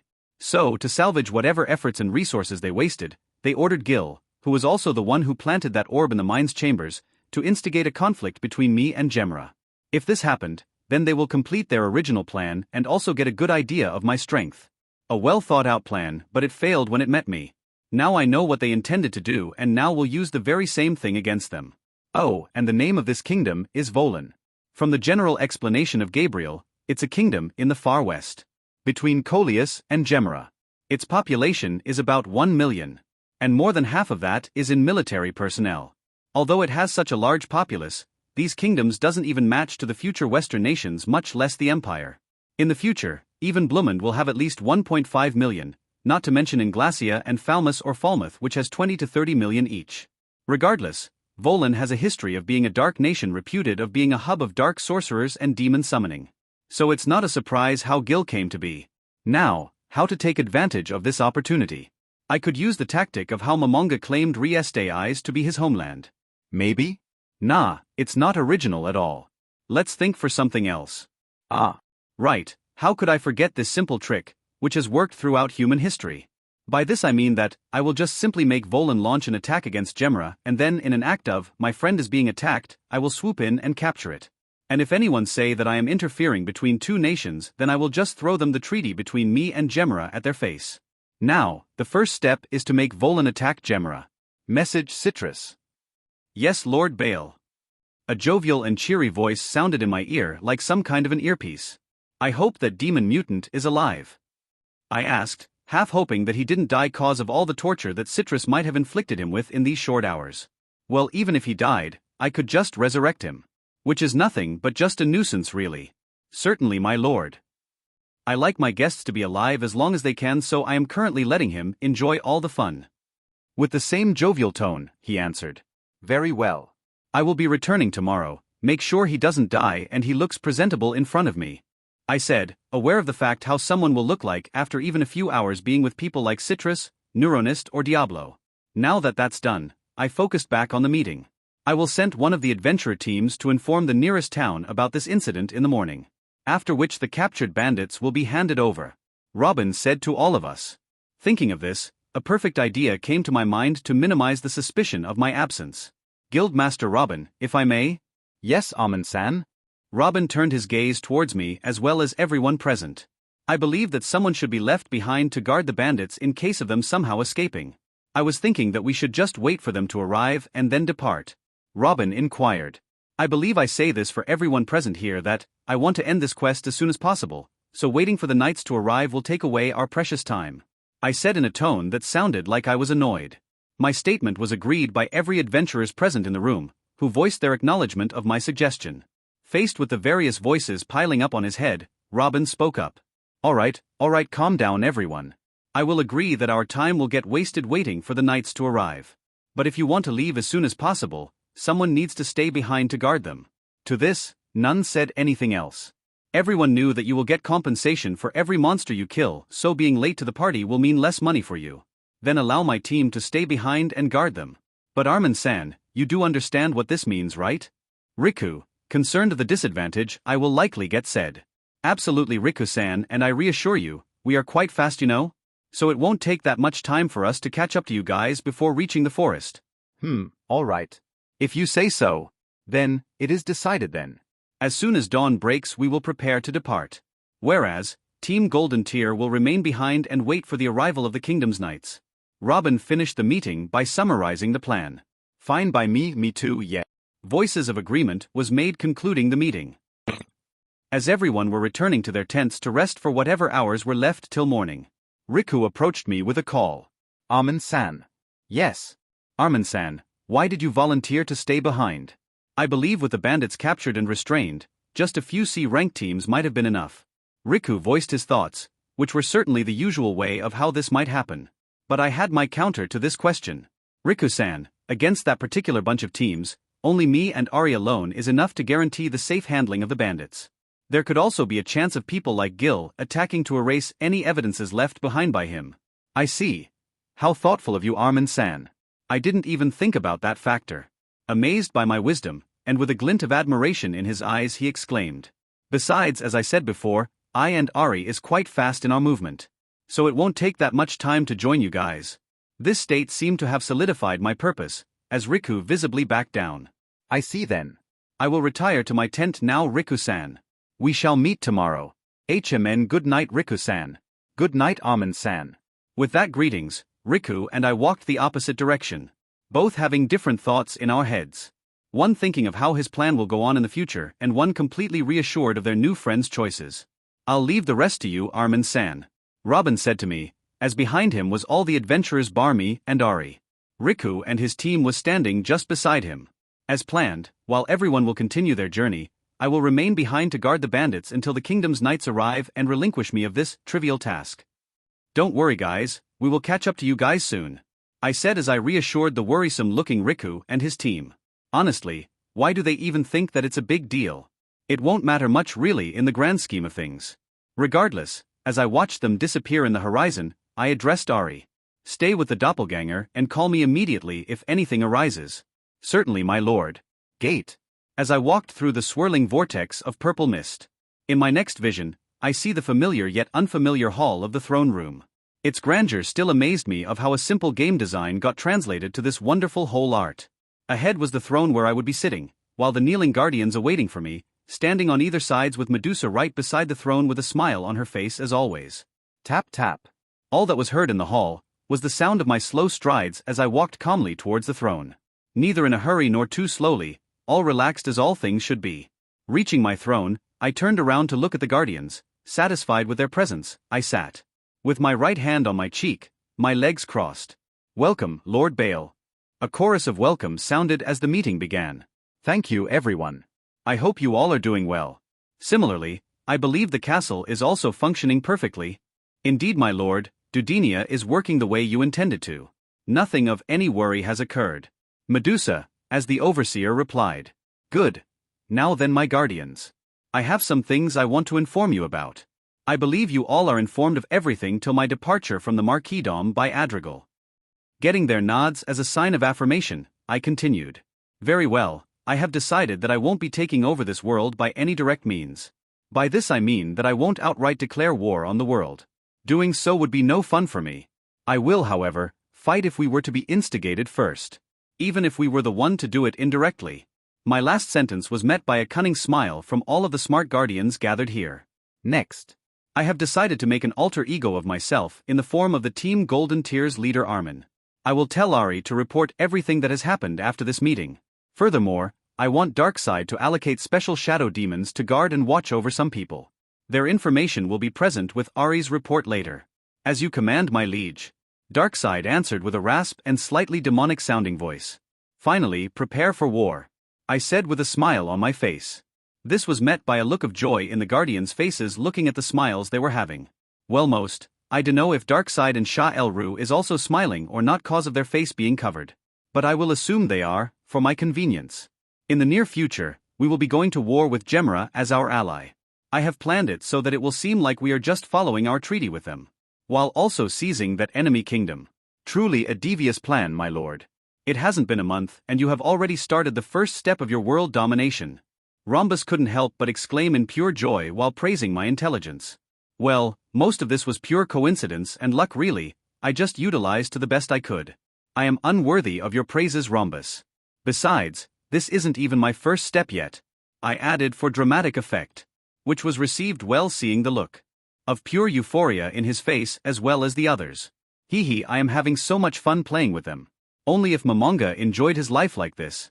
Lord Bale, this is a sign of you turning into a sadist. Certainly not, Gabriel, I am just having some fun. Enjoying someone's despair doesn't count as fun. Well, that guy deserved it really. He truly made me angry. That would be your dragonic pride acting up. Right?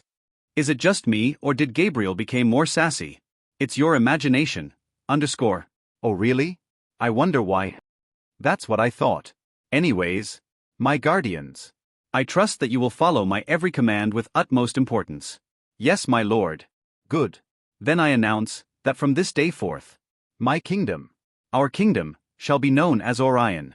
I declare this as a reminder and as an ultimatum to anyone who will go against Orion in the future, that they won't be shown mercy. Let my words spread every corner of this world, my guardians. I spread my hands theatrically as I spouted whatever I thought was cool. But still, I wish to let everyone know of Denia and Orion. How magnificent of a place this is. To be written in the golden pages of history, of which I will be the author of. Sir, you are being a bit too theatric. Let me live my moment, Gabriel, don't just spoil it. Yes. Did I just hear her sigh? It's your imagination. Long live Bale Draconio Arminon. Long live Denia. Long live Orion. With the guardians chanting for me, I exited the stage to a more private place. My bedroom. Psi star. Even if I said all those things, I still feel a bit overwhelmed now that I think of all the things I will do. Well, as someone said, you do your best when you are out of your comfort zone something. I should look at it like this.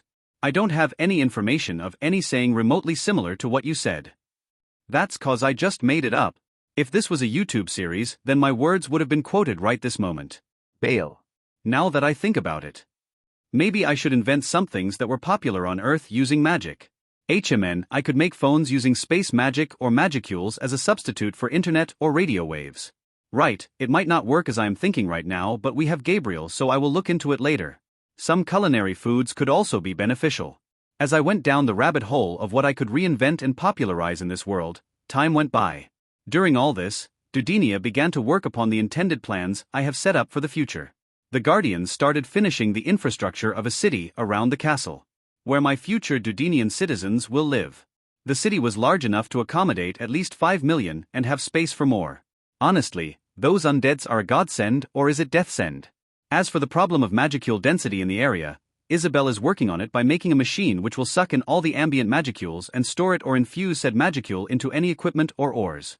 It will probably take a long time, even with her being the best researcher in Denia. With that, we can regulate the amount of magicules that will be present in the atmosphere, allowing even humans to visit here if they wanted. It could also act as a defense too. By releasing the stored magicules, not many will be strong enough to resist the pressure. While still in my dreams of economic superiority, a message came from Arya. My lord. Yes, Arya? Those insects have arrived, and as you told, the doppelganger acting as you have talked with them and handed over the bandits. Good work. Have they left yet? Yes. Very well, I will return soon. Understood, my lord. So, that those bandits are in custody of a proper authority.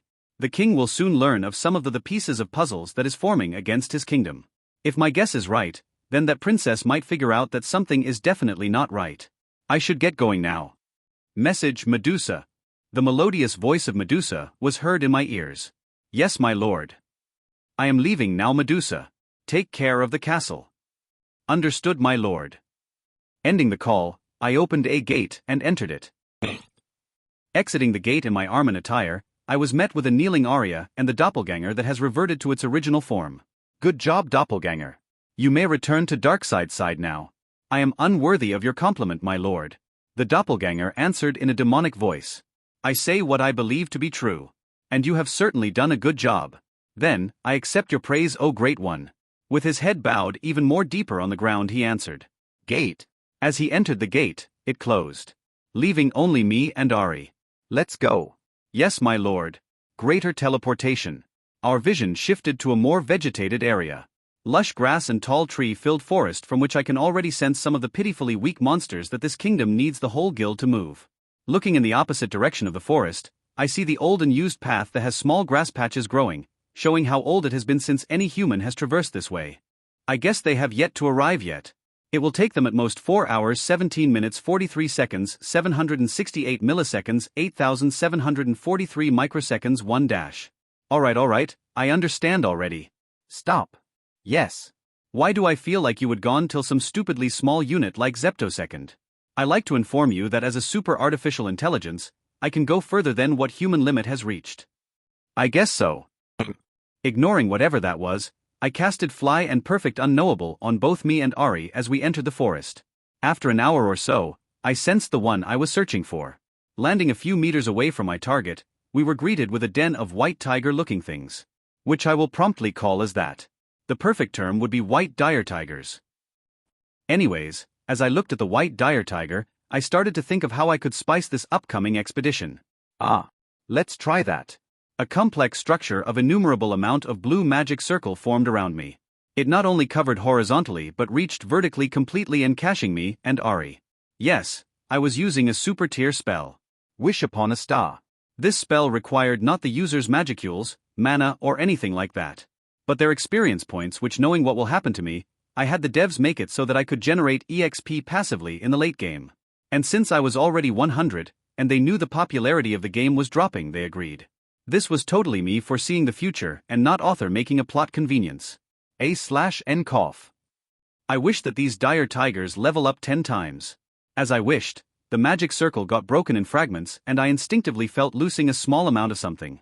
Most probably those EXP. Immediately, I saw the changes that occurred. The dire tigers now were showing some form of metamorphosis. Just like the dire wolves, they started to grow larger and their body became more robust, claws getting sharper, teeth getting longer and all that. The most interesting was the leader. Earlier it was at level 40, but now that it leveled up to 50, it seems to have evolved. The dire tiger leader has evolved into greater dire tiger. I see. Seeing the term, I guess it is a newly made variation, and since I was the one to forcefully evolve it, the VOTW used the Yggdrasil terms. Affirmative. Interesting. Let's go, Ari, our work here is done. Yes, my lord. Greater teleportation. Still being in perfect unknowable, I teleported us a few kilometers behind the adventurers' group. Dispelling the spell, both I and Ari sprinted towards the group. Kicking up dust clouds behind us, we rapidly reached them. Noticing the noise behind them, some of the adventurers looked back to see a literal dust cloud closing on them. As more and more noticed it, soon a commotion occurred which prompted the A-ranked and Robin to also come over and look.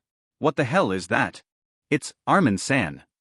Squinting his eyes a bit, after a while Riku quickly identified the silhouette he saw in the dust cloud. And Ari-san is right behind him. He continued. What? They are running here. Them just running has made a dust cloud behind them? A few voices were heard from behind him. Truly, are they so strong that they can do that? Well, seeing is believing, they say, so they really are strong if what they are seeing is to be held true. A/N if you guys could follow this paragraph, then kudos to you, cause even I had trouble writing it. After a few seconds, the duo reached the gathered adventurers who were still shocked at how fast they caught up to them. It should be said that the group left at around 6 a.m. and right now it is 4 p.m. Taking into consideration the arrival of the knights by 4 to 5 hours, this duo ran almost 5 hours. So they took half the amount of time the adventurers took to reach here. Yo, Riku-san. Hello everyone. Raising his hand, Armin greeted Riku first and then addressed the rest. Don't you yo us, you monsters. As always with the interactions between them, the adventurers couldn't help but shout in their heads while showing a forced smile on the outside. Armin-san. Did you hand over those bandits? Yes, Misu-san. Now then everyone, let's continue. I think we are not that far now. By night time we will sure reach the forest. Taking Armin's words as a go-ahead, everyone boarded their own carriages and resumed their journey. Now with the golden tears in tow. Riku's POV. It was currently nighttime and every one of our two groups were gathered near a campfire which Tsuzu conjured. I still can't believe that we have been transported to this world of fantasy and dreams. But to say it is a dreamy land will be completely false. From day one, Misu, Haku and Tsuzu along with me had to go through many things that I wished got removed from our memories. A/N the paragraphs below can be interpreted as Riku having a flashback with him narrating it. I still remember it. One moment I was going home from high school and the next moment, a magic circle formed below me as my vision rapidly changed to a gothic medieval room. On my side were those three others who I recognized as fellow Japanese. The other boy beside myself had a look of shock in his eyes. He was wearing a jinbei, pajamas, with a Naruto cast printed all over it. I think I also saw a lewd image of Tsunade, not my best first impression of him really. Then beside him was Misu. Her expression was the most expected, which was of fear and wariness of the sudden change in her surroundings. She was wearing a school uniform which was different from me. The last was Tsuzu-san. She wore a mix of casual wear, who without any fear confronted the only other person standing before us. A long blonde-haired guy. I think his feminine face makes it hard to identify him. He was wearing a typical long robes that looked exactly out of a cosplay con. His face was expressionless. Behind his was the only exit I could see and the thought of just escaping did pass my mind, but it was cut short by a voice coming beside me. Hey, who are you? Are you the one who kidnapped us? Tsuzu demanded. She seemed like she was unafraid of the uncertainty of our situation. Also, I think she was going to refer only herself but quickly switched to considering all of us. Still, there was no response from that feminine, blonde-haired, cosplaying kidnapper. I assume he was one, else why would we be here otherwise? He looked like he was contemplating something, scrutinizing us. Then his eyes showed a slight change of disappointment as if we failed an exam. Still unlucky, he murmured to himself, but I could still hear him as if he wasn't deliberately trying to conceal it. Hey! Answer me, you bastard! Unsatisfied that she was left unnoticed, Tsuzu tried to get his attention but failed as the guy ignored her and started to introduce himself. My name is Leon Cromwell, the rest of myself you need not know. The most important fact you should know is that you are no longer in your original world. Don't joke with me. What is your plan? What do you want? Before he could continue, Tsuzu burst into disbelief. Clearly, she was not convinced of this guy's words as we all were.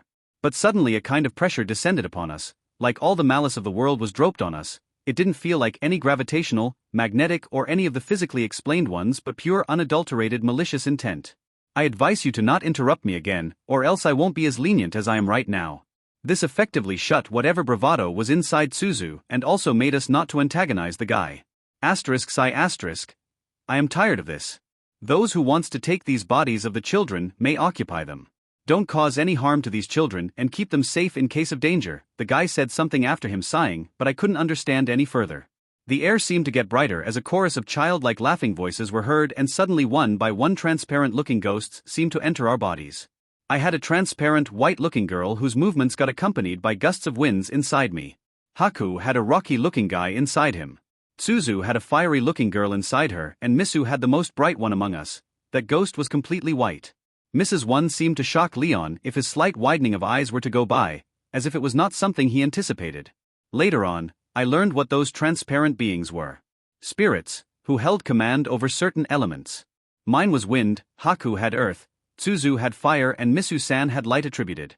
From there, we lived in Leon's castle as he periodically summoned children of differing ages from 3 to 15. We were 14 when we got summoned here. /n I don't know the actual age range and couldn't find it on the web, so I will take some liberties. If you guys know, then informing me will be a great help. The first year was excruciatingly hard for us. We had to watch most if not all of the children summoned die because according to Leon, they didn't possess unique skills or anything that interested him. He said that we were an exception since all 4 of us had dormant skills inside us. That day I started to despise this so-called skills and Leon Cromwell. One day, while I was outside the castle, I was approached by Tsuzu, Haku, and Misu. Misu introduced themselves, and from then on we formed a team of sorts based on our shared nationality and the fact that we were the only ones who knew each other well. Soon, we became such good friends that it felt like we were together our whole lives. Our lives went on in a circle of practicing magic, swordsmanship, or guarding Leon's castle while he was gone.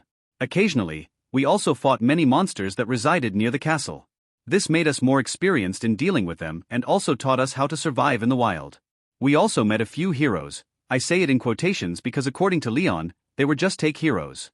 Which I agreed. Those guys were too arrogant and dumb-brained to notice that the strength gap between them and Leon was very, very large. They just said some stupid things like, "I will kill you, demon lord, and save the world," or "Give back the princess, you evil being," and got killed instantly. That moment was quite amusing.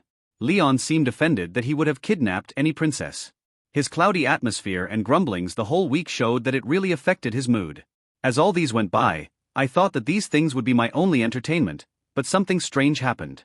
At the day of the end of the year, Leon Cromwell suddenly declared that we leave his castle and never come back. It puzzled us greatly that why would he do something like that. But we were not that interested in staying in this dreadful place, so we swiftly left. That could be the best choice we made, cause from that day on, we saw, experienced so many things that I never had hoped for or even dreamt of. Those adventures we went to after we became adventurers made us famous. Our skills and our peculiar nature made us stand out quite a bit. Rumors of us being the young heroes of this generation was spreading, which I am unsure if we even were. Now, after all those years, we were once again in an adventure, but with many different adventurer groups to completely decimate the monster population of the forest. Even though the concentration of monsters was large and it was one of the larger types of forest but still much smaller than the Great Jura Forest, it was still unnamed, only going by its aliases of Wild Forest or White Dire Tiger Forest. The later was because of the pack of dire tigers living in this forest, which will also be our most problematic hindrance in completing this quest. But luckily, we had someone who could easily solve that problem. Golden Tier, a group consisting of 2 members, Armin and Ari. They said that they came from across the Jura Forest from a secluded place. Their origin was still a mystery to us, but their strength was the only factor needed to ensure us that they were good people. Cause why would strong brag of their strength? Show arrogance and disdain to weaker people? But still, regardless of this, Armin was very polite, humble, and respectful. And Ari, well, she was also nice, I think. I had thought that I had seen how strong Armin was in last night's battle, but right now I couldn't help but scream what every other people watching were certainly doing inside their mind. Just who the hell are they? It was now morning, and we decided to split into groups to surround and cover a larger area of the forest, while slowly marching towards the center where the den of the dire tigers were. A few hours in, and we encountered a bunch of monsters whom they were able to deal with easily. I say they because only Armin and Ari did most of the work.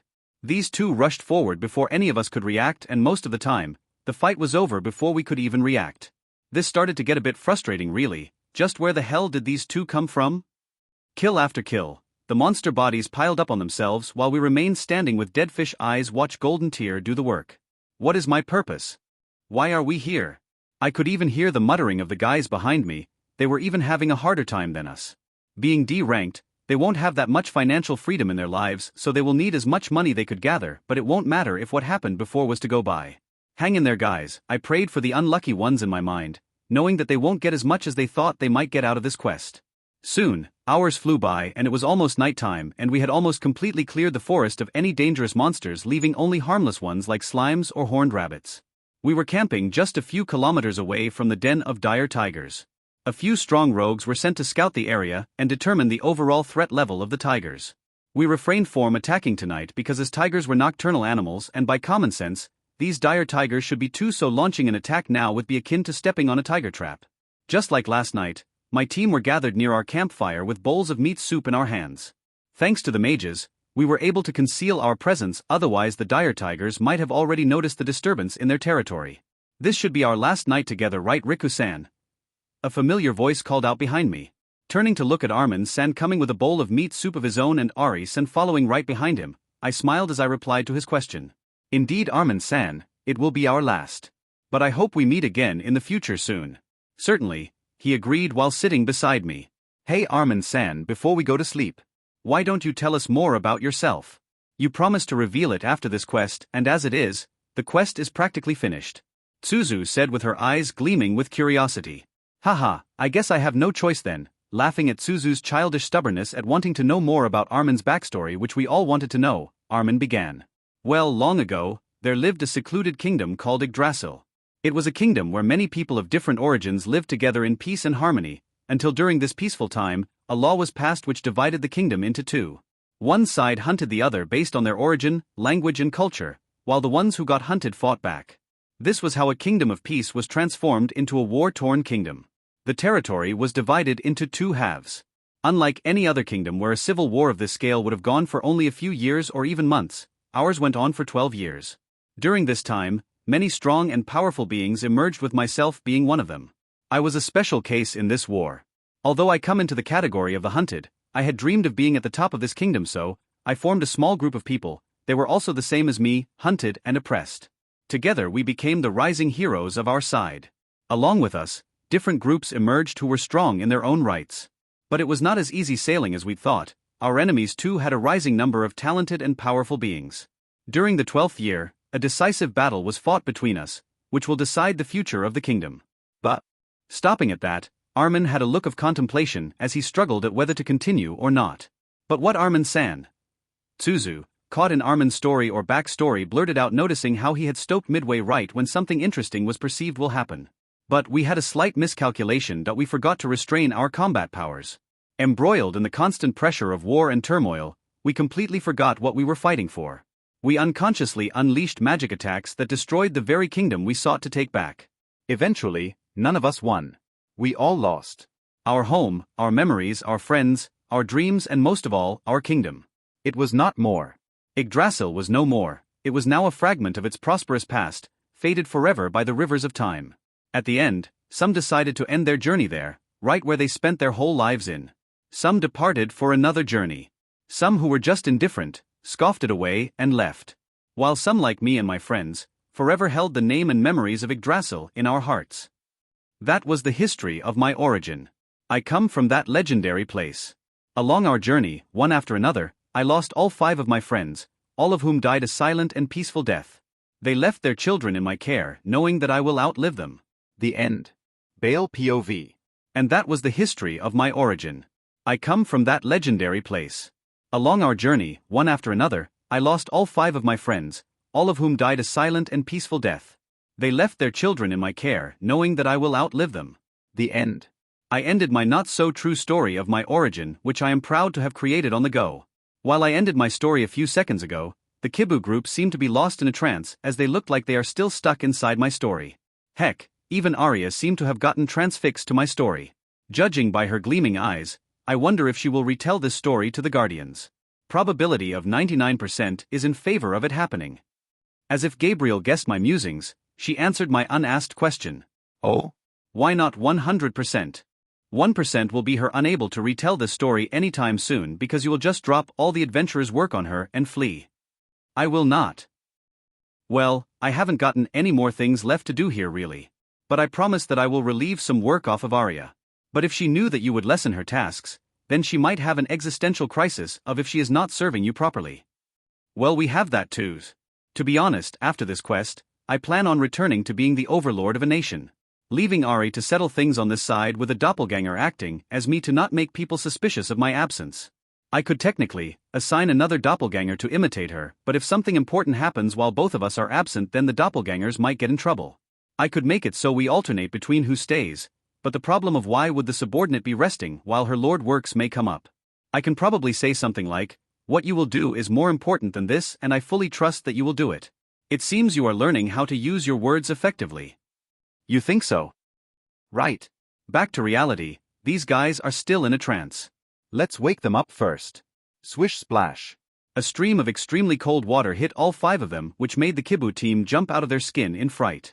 While Arya had only a slight twitch of her body as she regained control over herself almost instantly. As expected, her superior racial ability as well as her resistances made her almost resilient to cold. I say almost became as her lord, I have certain ways to make my spells effective against her. You just used me to turn her cold resistance off. Shush. We don't talk about the fine details here. Huh. What happened? Where are we? Asked Suzu as they finally came back to reality.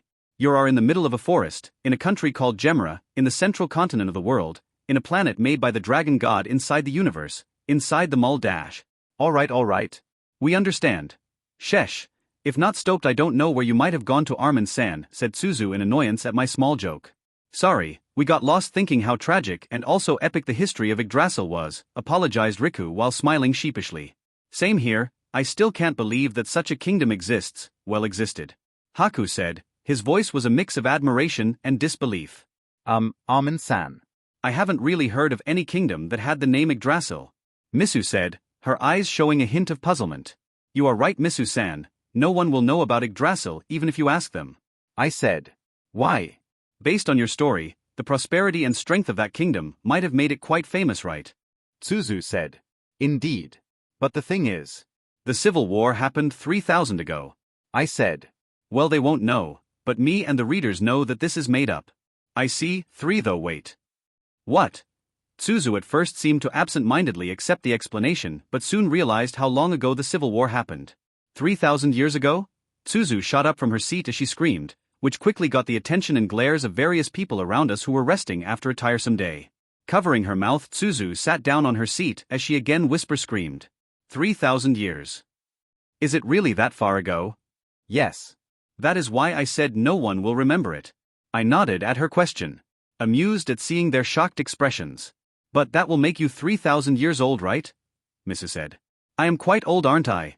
I said smilingly as I was rolling on my imaginary floor inside my head. You are really old. Still whispering, Suzu said. Then you are not human, are you, Armin-san? Riku asked. I am indeed human but not entirely, right? Let's get to another made-up mumbo-jumbo. What do you mean? A confused Riku asked. Before I begin, let me ask you a question, Riku-san. Did you feel any changes inside yourself after you fought with Will? I did. I felt like I could sense something dense all around me as if it was air. I also felt that dense thing going inside my body and strengthen me. Besides that, I felt a qualitative change to my body.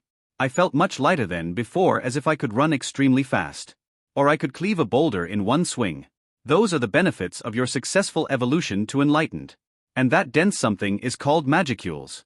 It is similar to mana, but much more abundant and purer than simple mana. Excluding humans, almost every other race use magicules or its variations. Wait. What does enlightened mean? And by evolution you mean like the ones monsters go through?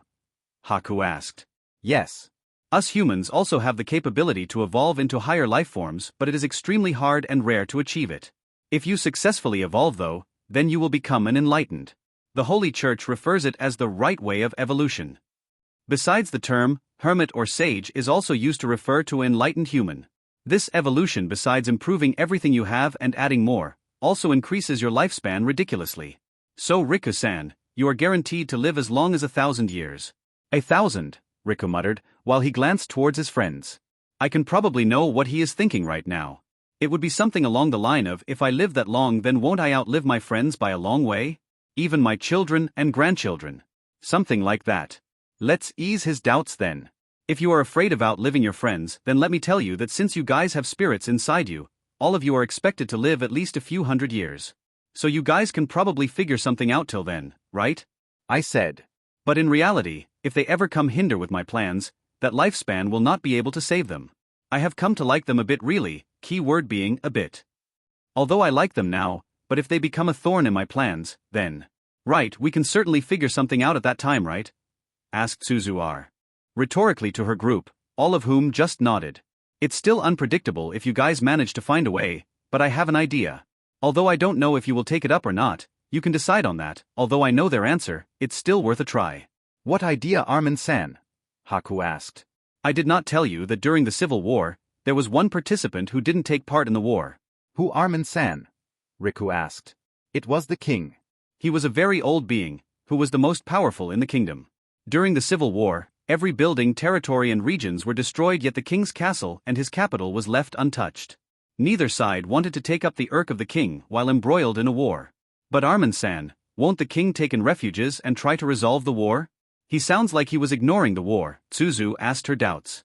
The thing is, Tsuzu-san, the king already knew the future of his kingdom. And he knew that whatever he would do won't change it, so he embraced the war and refrained from intervening. Letting it play out as intended. He can see the future. Misu asked, surprised that someone can see the future. I don't really know, it was just rumors that time. Now it is just a legend. But even though it is a legend, the king is very much alive and still is powerful. Who is he, Armin-san? Riku asked. He is the master of life and death, the lord of all dragonkind, the ruler of a castle that no power could invade in its heyday. His name is Bale Draconio Arminon, the great dragon lord.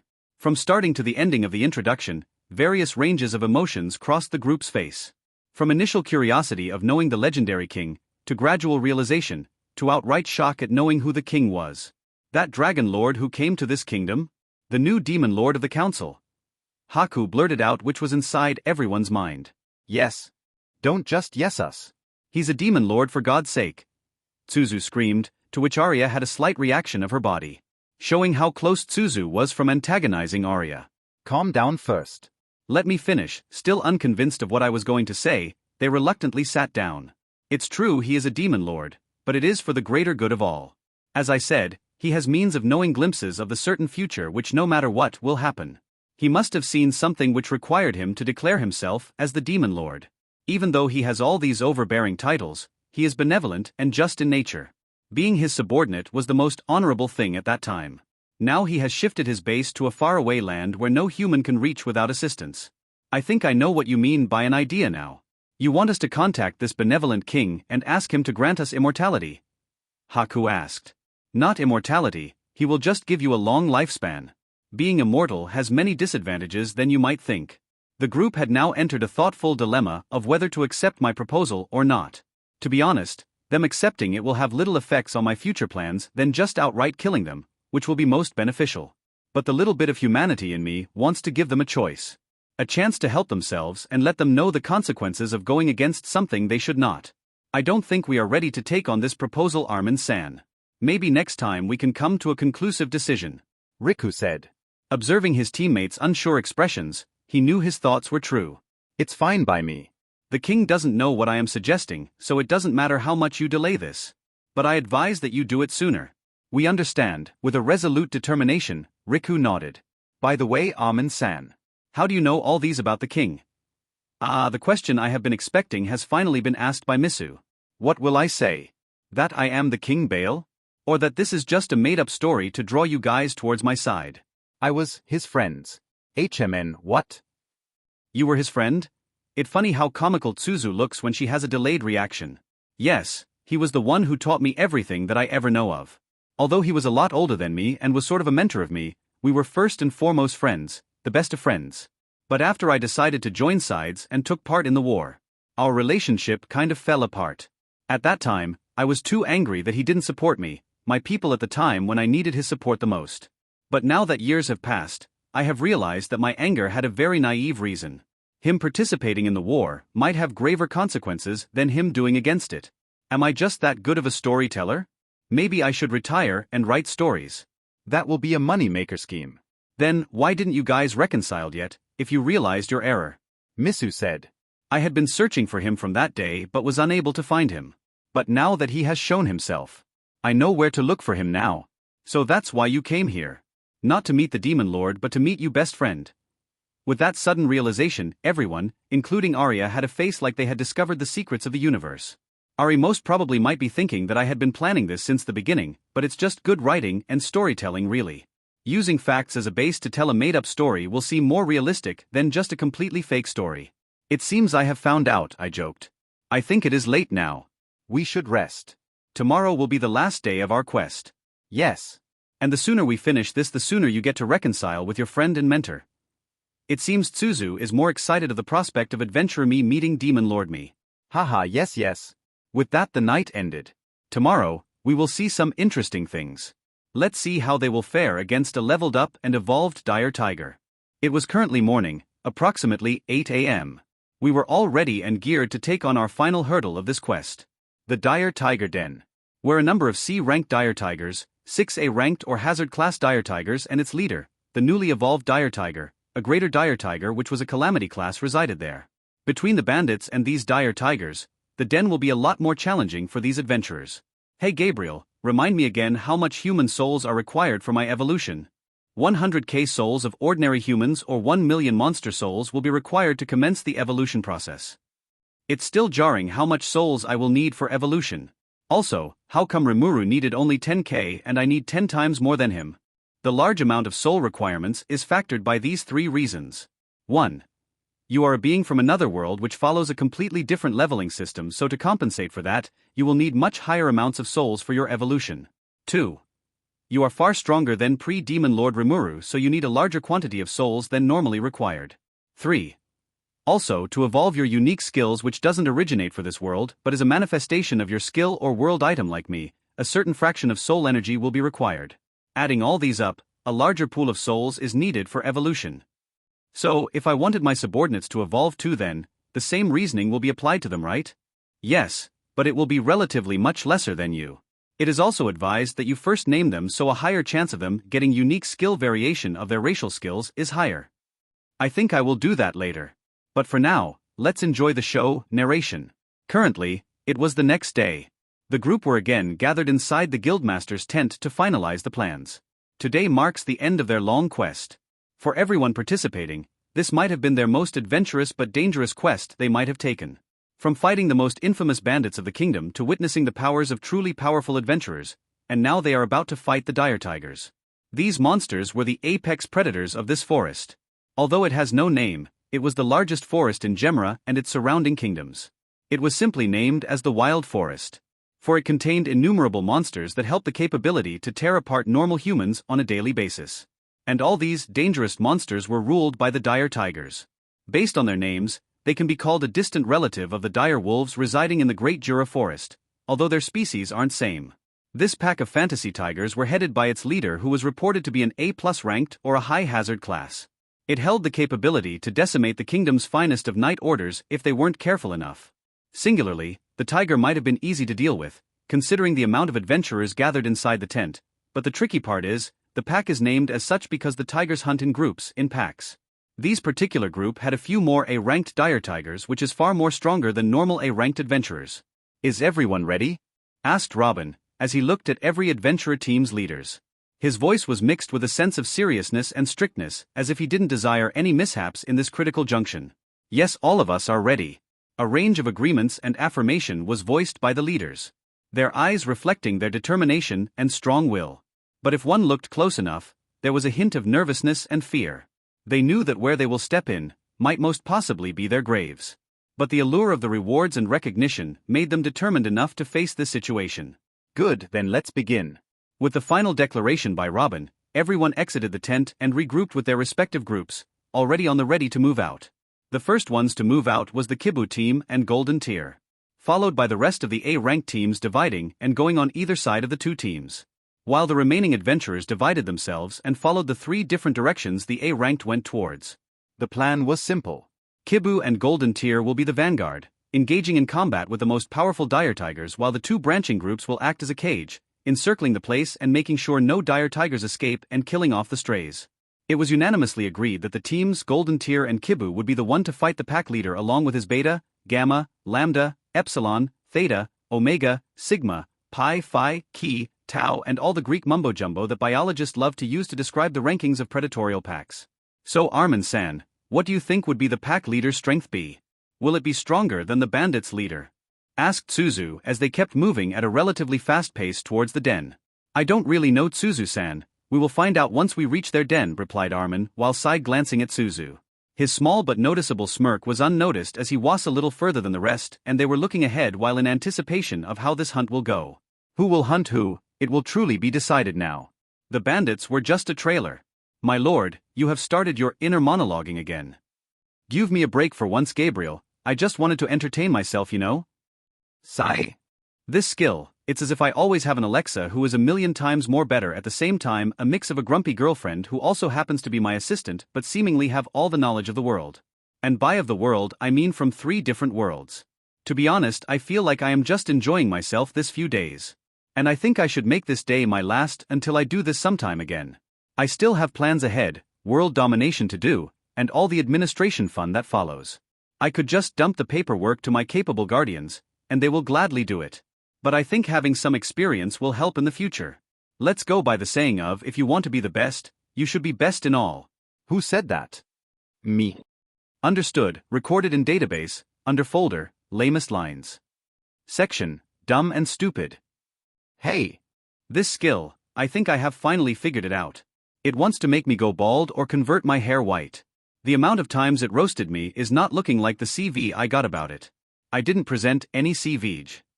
Let's just go with it, okay? As your delusional mind wishes. Please be nice.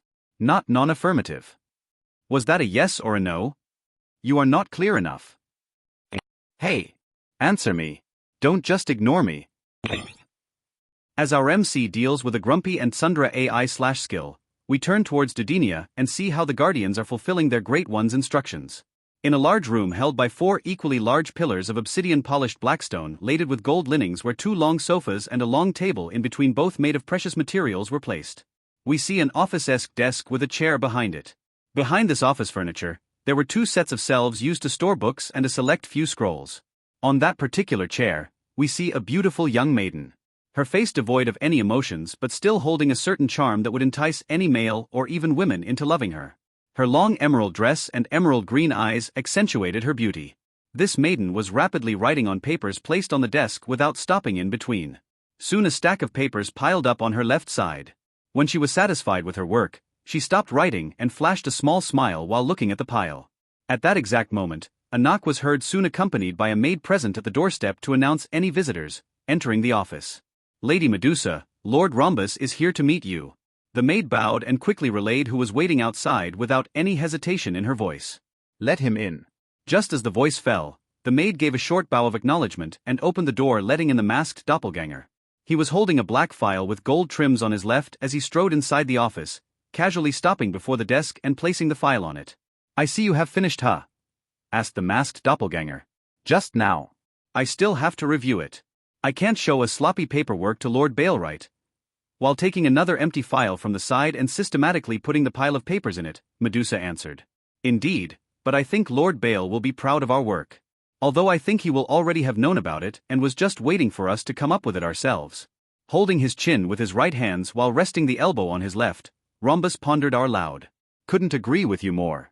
The idea of dominating the world through capitalism is indeed an indigenous one. I have never thought of such a path towards world domination, said Medusa in amazement. I think I once read one of the books in the Great Library. I believe it was titled Money Matters by one of the Supreme Ones, Creepy Sausage 101. I used to always hear my creator Lord Vindicator XOX talk how he always preaching how money ruled the world and how everyone is under its control. Truly, the Supreme Ones are really brilliant to come up with such philosophical and strategic ideas. Medusa said with a voice full of worship towards the Supreme Beings. And the one to rule them all, my beloved Lord Bale. A melodious voice was heard from the back as Rhombus turned to let Medusa see who it was. Ah. Isabella, I see you are too free to chant about Lord Bale being your beloved, huh? Medusa smiled at Isabel with her eyes closed, but Rhombus couldn't help but sweat drop at the huge amount of killing intent directed at Isabella. Acting oblivious to the glare directed at her, Isabella answered, Indeed, actually I finished my research a while ago, just need to complete the report. Just wanted to see how you were doing. I am doing just fine actually. If you don't mind, then please return and promptly finish the report so I can call Lord Bale to review it. Medusa's smile was twitching at the outright ignoring of Isabella towards her glare, but she still replied back. Ladies, I think we are getting a bit sidetracked here. Let us discuss how our plans are coming along. In an attempt to direct the course towards the right angle, Rhombus quickly spoke. Right, ahem asterisk. The plan is basically that Isabella will research on how to utilize the magicule ores growing in this continent to make utilities and equipments that will be profitable for us, while Rhombus will look into the integration of Yggdrasil materials with this world's resources. And I am tasked to look into the administrative plannings of the future kingdom. Medusa quickly summarized their upcoming agenda of the future. What Bale wanted to do was to conquer the kingdom through money as a passive. While he planned to go to war and directly usurp the kingdom's throne, he knew that doing so will mostly have a negative impression upon himself and his rule. Making the masses against him and instigate a civil war would be much easier for any outsider. It was not that he was weak to stop this, but it will be messy and a tedious thing for even him to do, so he chose the safest way. Through capitalism, he will first completely take over the market, then introduce indigenous products that will make the lives of the common people easier, thus garnering appreciation and support from them. He didn't care about the feelings of the nobles, as he knew that almost all will be a greedy, money-sucking maggot leech who will care about themselves. I have finished coming with a process to reduce the quality of the ores in a profitable method. It will reduce the high quality of magicule ores into its lower counterparts in equivalent quantity and the reverse. This will make it so we can freely distribute the finished products. Isabella continued after Medusa. And I have finalized the research of using the monster skin as materials to make low-tier magic scrolls, as well as some high-tiered monsters can be used to produce high-quality scrolls capable of holding up to 8th-tier magic. I am currently on the process of saturating the monsters in high concentration of magicules to observe the reactions, and this far, it is going in the positive direction. Rhombus followed. Excellent. All the preliminary tests are finished then. Let's move to the next step. Clapping her hands once Medusa said. Nodding their heads, the trio of masterminds smiled as they saw the future of their master's plans coming to fruition. HMHMHMHMHMHMHMHMM. While humming to herself, a childlike figure was currently drawing certain symbols on a piece of paper while laying down on her belly, her legs kicking periodically in the air. If any mage to look into what this girl was drawing, they might puke blood in a Chinese xianxia style, because the symbols the girl was drawing was runes. High-tiered runes to be exact. It was simply not the type of runes she was scribbling, but the amount in it. It reached at least 30 runes in a single formation, making it very unstable and dangerous, but the little girl was casually adding more on top of it, disregarding the complete violation of rules of runes. Oh. Asterisk boom. Asterisk. Suddenly a brilliant purple light flashed from the paper as soon, a thundering boom was heard, blasting the door of the room. Ajuraya Ionanea. A loud roar was heard from the hallway as a huge cloud of dust kicked up in the room. Sorry. Back at the center of the wild forest, a crisis unfolded for the hunters. This was not in the intelligence report dash. Asterisk rower. Asterisk. Shit. How are they this strong? They seem to have somehow evolved. But that's impossible. Screams of disbelief echoed in the middle of the forest as the adventurers fought the dire tigers. Contrary to what they had believed, the dire tigers were stronger than what they estimated. This led to a disruption in their perfect plan to subjugate them.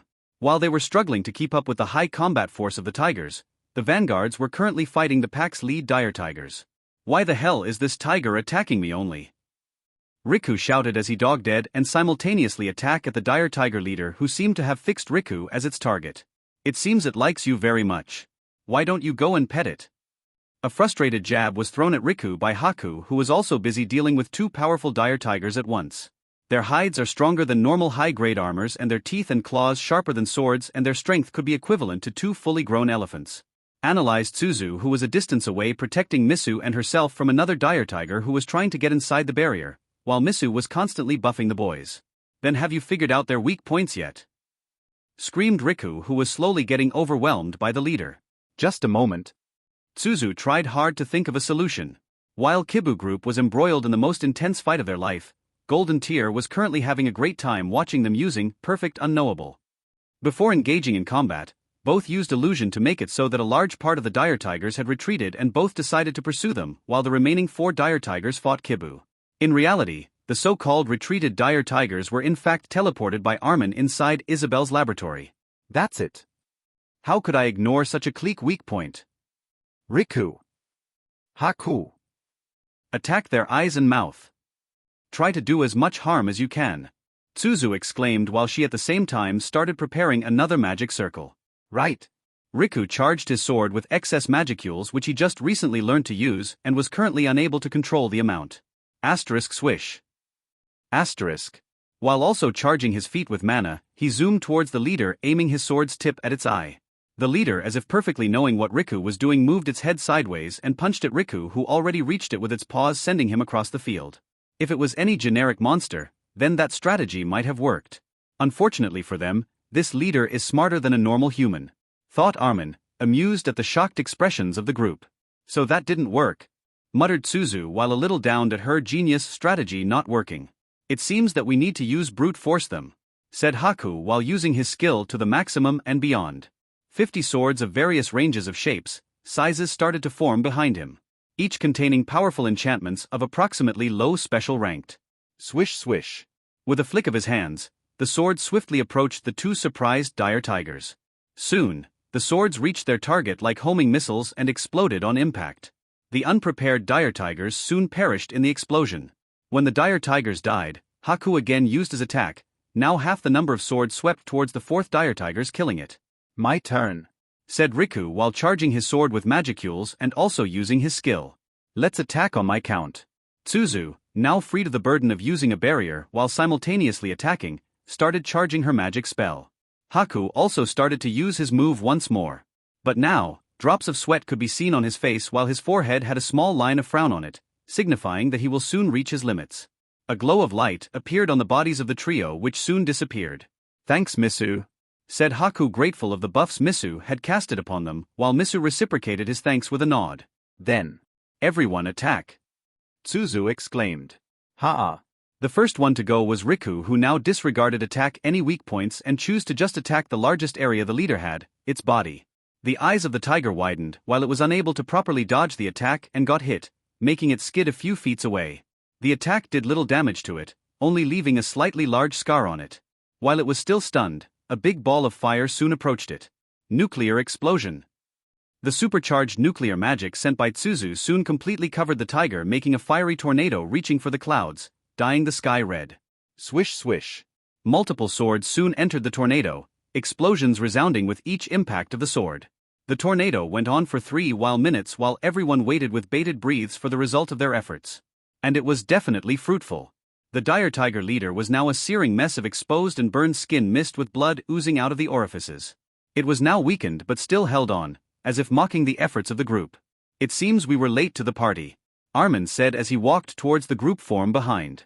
Armin-san, the slight voice break in Riku's call showed how much exhausted the group was and also that they were relieved to see him. You are exactly on time, Armin-san, said Misu. Then, swish. With a quick slice, Armin decapitated the tiger, finally killing it. Finally. It's over, sighed out Suzu while she collapsed on the ground, completely exhausted and out of energy. Yeah. Looking up at the sky, Riku could see the sun downwards, signifying that it is now most probably past noon. Soon everyone gathered together. Most of the adventurers were gathering their war spoils while the guildmaster and the leaders talked. Well guys, the fight is finally over. But don't think it means the quest is over. Until and unless we reach the guild, the quest can't be said to be over yet.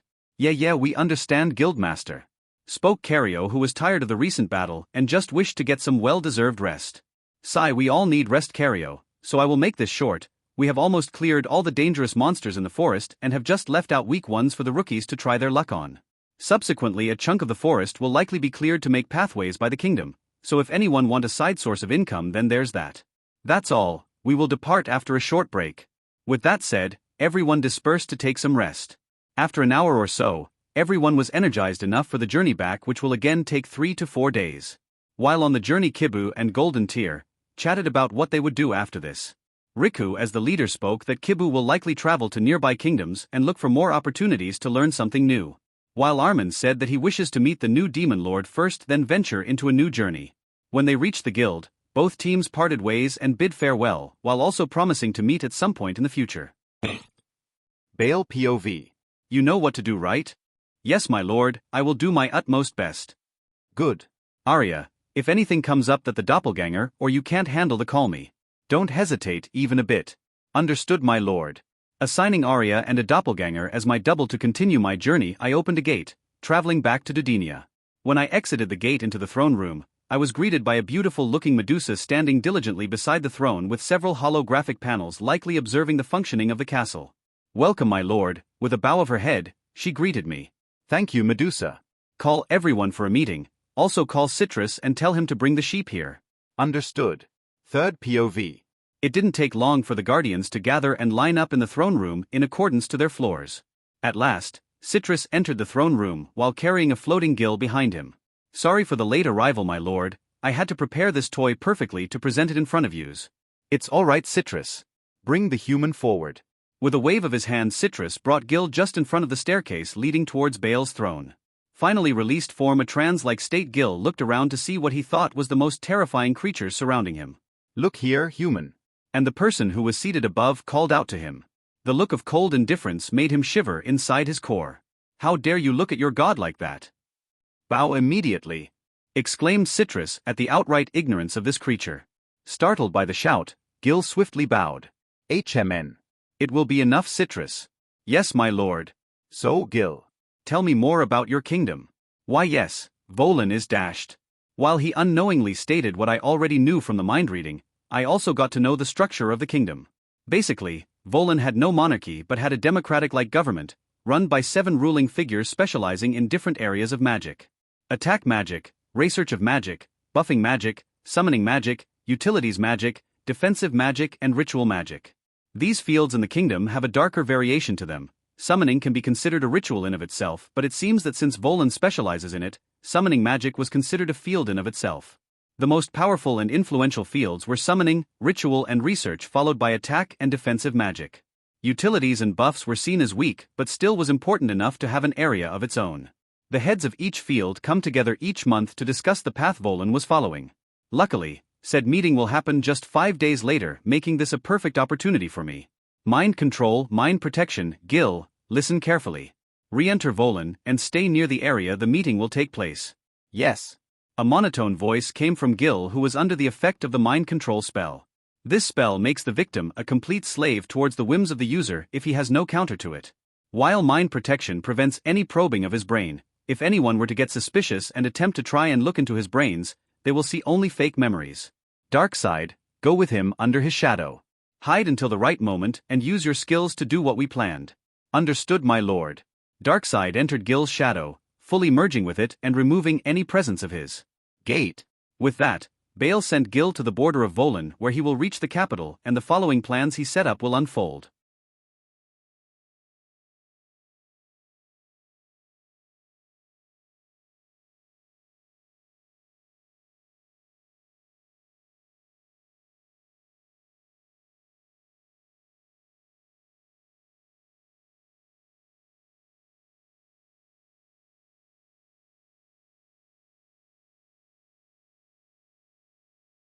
"5 days had passed since the great quest finished. As soon as Gemra heard of the completion of the quest, it immediately sent workers and its chunk of armies to clear the lands and start the construction.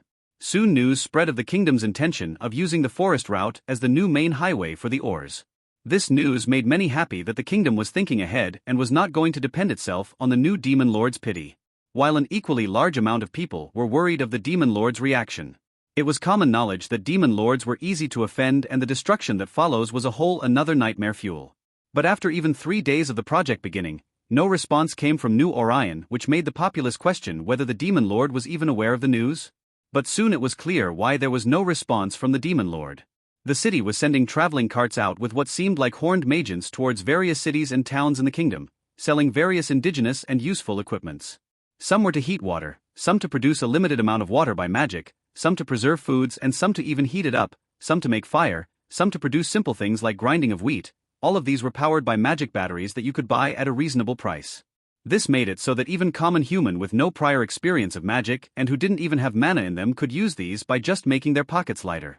The news of this new technology soon spread throughout the kingdom and beyond, making merchants reroute their journey towards Orion, wanting to witness and but this technology to bring back to their respective kingdoms. While this was going on, the Council of Volan was going through the toughest times of their history. With both their plans to weaken and assimilate Gemra having failed, and instead hearing the news of the surge of new technology made Volan nervous of what will happen if the demon lord finds the truth. Soon, the monthly council meeting was held to discuss the kingdom's affairs and what to do next of their failed plans. Inside a darkly lit room, illuminated by only blue flames, a round table was set up with 7 figures sitting on 7 seats. Each held a significant influence in the kingdom. They were the members of the council who together run Volan. Asterisk bang. Asterisk, what the hell is going on? First a new demon lord pops up and decide to interfere with Gemra, and then now we have lost contact with Gil. One of the figures struck his fist on the table in frustration as he seeked answers. Calm down, Sigil. We still have time left. Another figure stated, addressing the first, named Sigil. Sigil was the head of the summoning department, also the superior of Gil, thus his frustration at supposedly losing a perfect test subject. I hope we do, if that newcomer finds out then dash. Before he could complete his train of thoughts, he was interrupted by a knock on the door. Looking at themselves, they thought the same thing. Who would dare to knock when they knew a meeting was being held here? Come in. Entering the meeting room was none other than Gil. He looked and acted the very same as he did when we fought with the bandits. Gil? How? No, why are you here? Did something go wrong? Asked the only female member of the council. No, but actually yes, everything went wrong, Lady Sylvie. Your orders to instigate a fight between the demon lord and Gemra was a failure. How? Did the demon find out? Sylvie asked.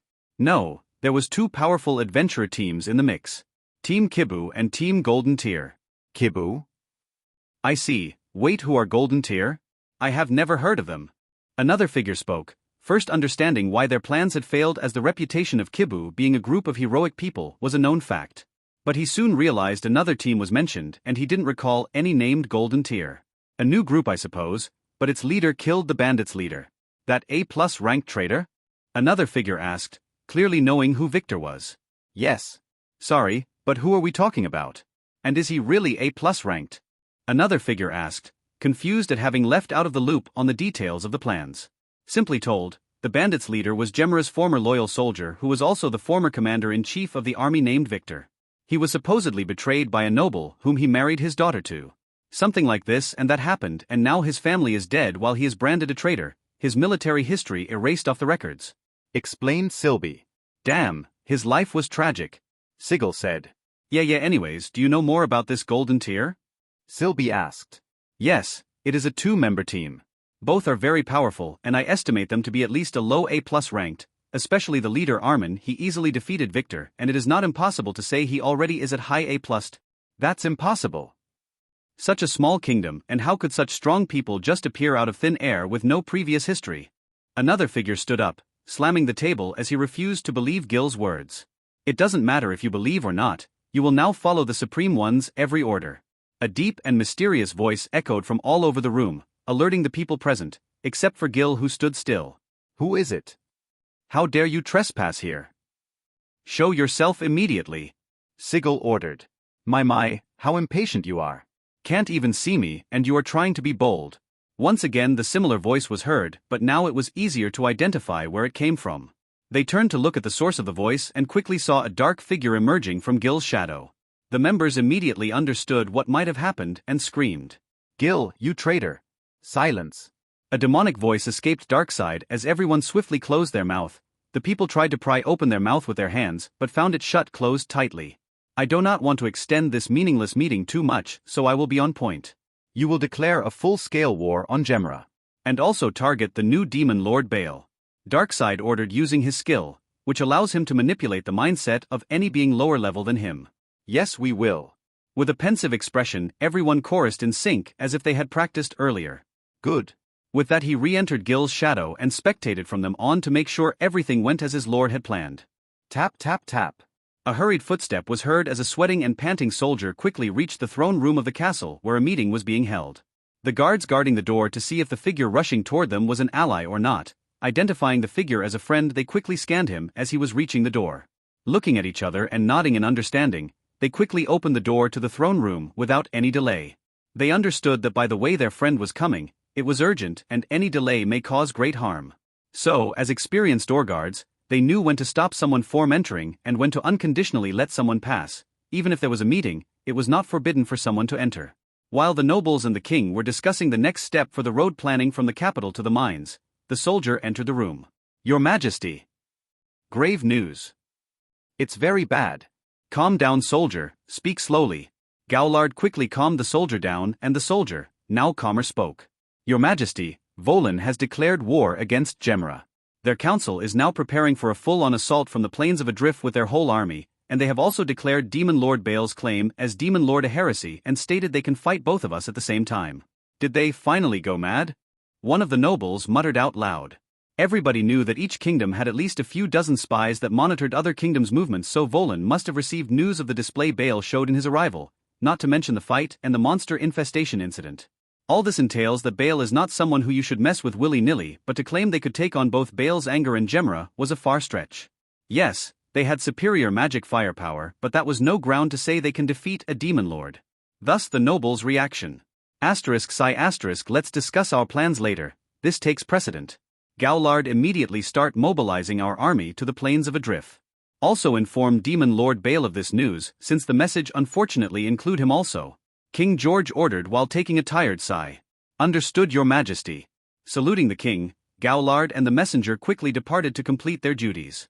The plains of Adrift was a stretch of green fertile land in the middle of Volan and Gemra, acting as a natural border between the two countries. On either side, a long line of our posts were set up which monitored any movement from the opposite side. The flat plains acted as an obstacle towards anyone who wanted to sneakily cross it. On the side of Gemra, in a watchtower, a group of archers were standing on guard as they watched the army of Volan slowly but surely marching forward and assemble a few kilometers ahead. Why the hell are they attacking now? Have they gone mad or what? One of the archer muttered out loud. Why? Is it not possible for them to launch an attack now? Another said, confused at the former statement.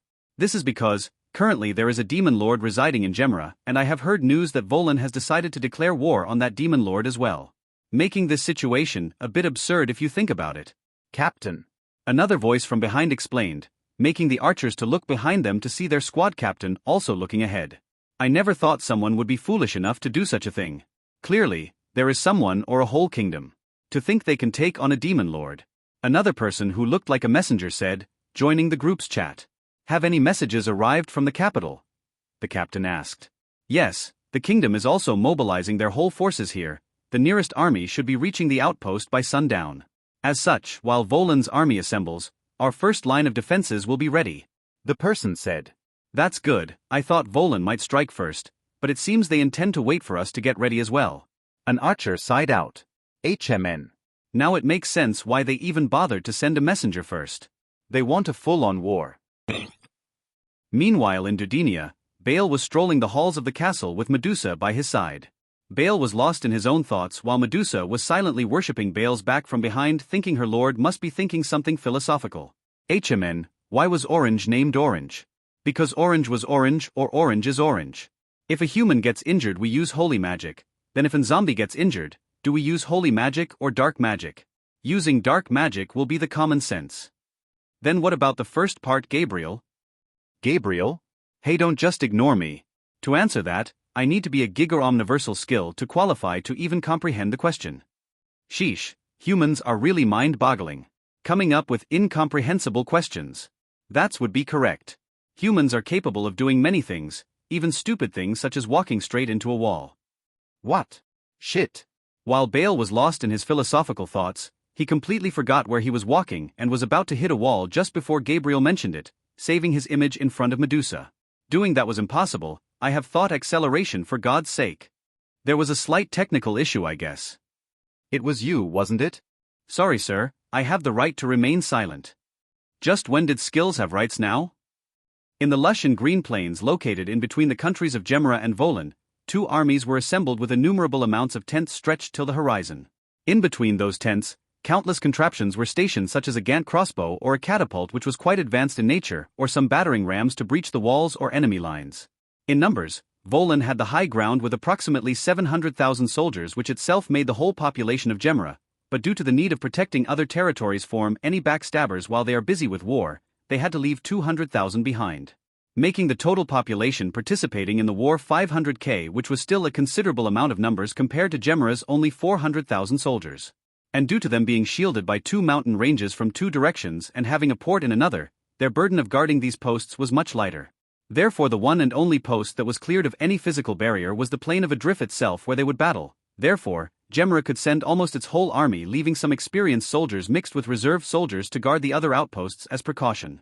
So, Volan had 500k soldiers while Gemera had 300k soldiers. If asked from the perspective of a third person who would win, he would confidently say that Volan will win, and he would be right. Disregarding the pure melee soldiers, Volan also has a higher concentration of mages than Gemera, again taking the first spot in comparison. Then, you may ask, how has Volan not declared war yet if they have such a large disparity in strength on their favor? The simple answer would be Victor and Carlos.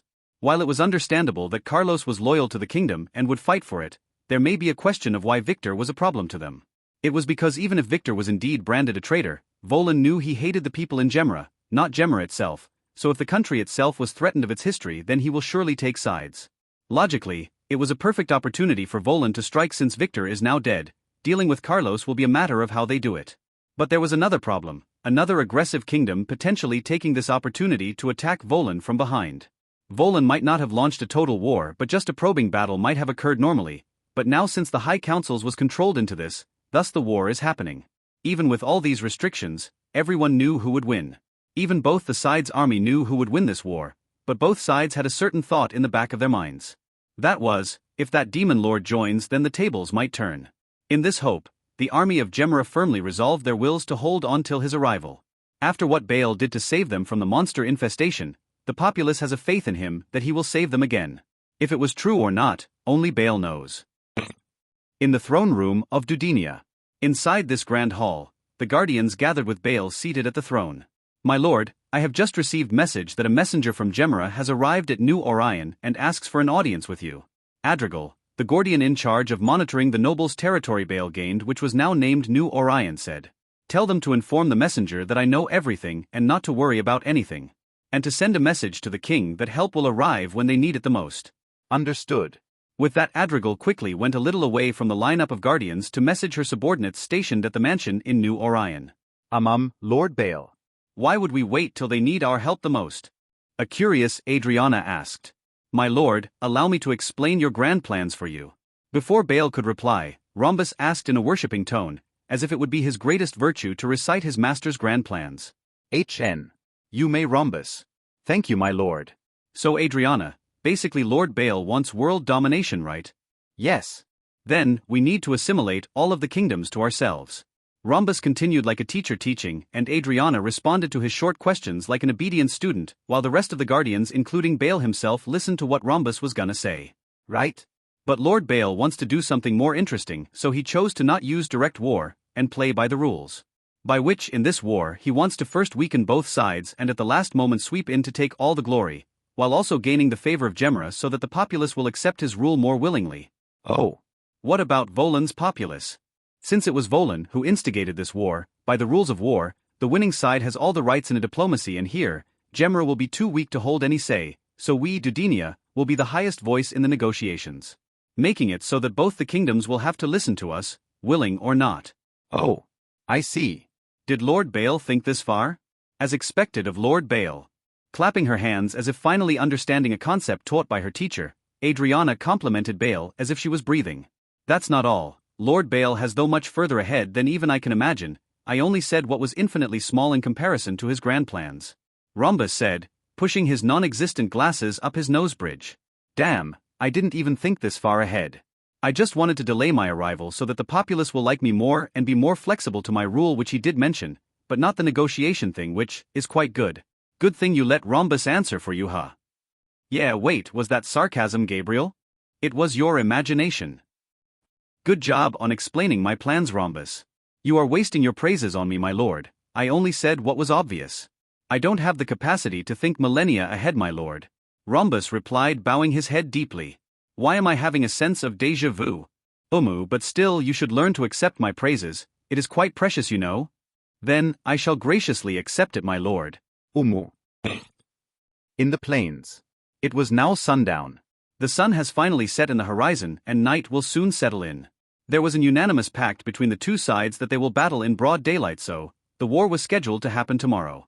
But you could be never safe with a kingdom with a dark history right before you, so Gemera was still alert at night. Squads of patrols strolled occasionally all around the camps, ensuring that no incident occurs. Meanwhile, inside the largest tent in the camps, signifying the importance of the status of whoever might reside in it, a meeting was being held inside the tent, with the court mage Carlos, the King George, Chief Commander Gowlard and Outpost General Howard along with several generals of different divisions. All were standing around a round table with a map of the field on it. Various amounts of small figurines like toy soldiers, tents and barriers were spread on the map showing the real-life formation of both the army and the plains. The war will be happening on the plains, so there is no chance of using any natural formations like boulders or forest trees to our advantage. The general, Howard, started the discussion. Our manpower is almost half that of Volan's, with them having 200k more soldiers than us. They completely outnumber us. One of the division generals stated. How about bombarding the enemy with powerful magic? We have Sir Carlos and his magic squads, right? Another general who by his demeanor looked of noble descent spoke. Don't be stupid, Sir Griffin. While we may have Sir Carlos with us, it doesn't negate the fact that Volan has far more mages than us, so that idea might completely turn on us. Gowlard spoke, completely disregarding the difference in their political status. Do as you wish. Sigh, what about the news? George audibly sighed out, showing how tired of this farce he was. He asked Carlos for the one good news he had been wishing for. The messenger we sent returned with a message that Lord Bale knows of our situation, and by his words, help will be sent when you need it the most, he said. Che. As expected of a demon lord, always tricky to deal with. He clearly wants to deplete our manpower so that he can take the easy win. Another one of the generals present spat in disdain, clearly showing his hatred for the demon lord. By his statement, an uproar occurred with everyone discussing how they will deal with this situation. George silently raised his hands, to which Gowlard quickly raised his voice and spoke. Everyone be quiet. Effectively shutting the blabbering mouths close. I know that we have no other choice than to rely on a demon lord, but please take this into consideration that the very same demon lord you speak against is the one who saved us from the infestation.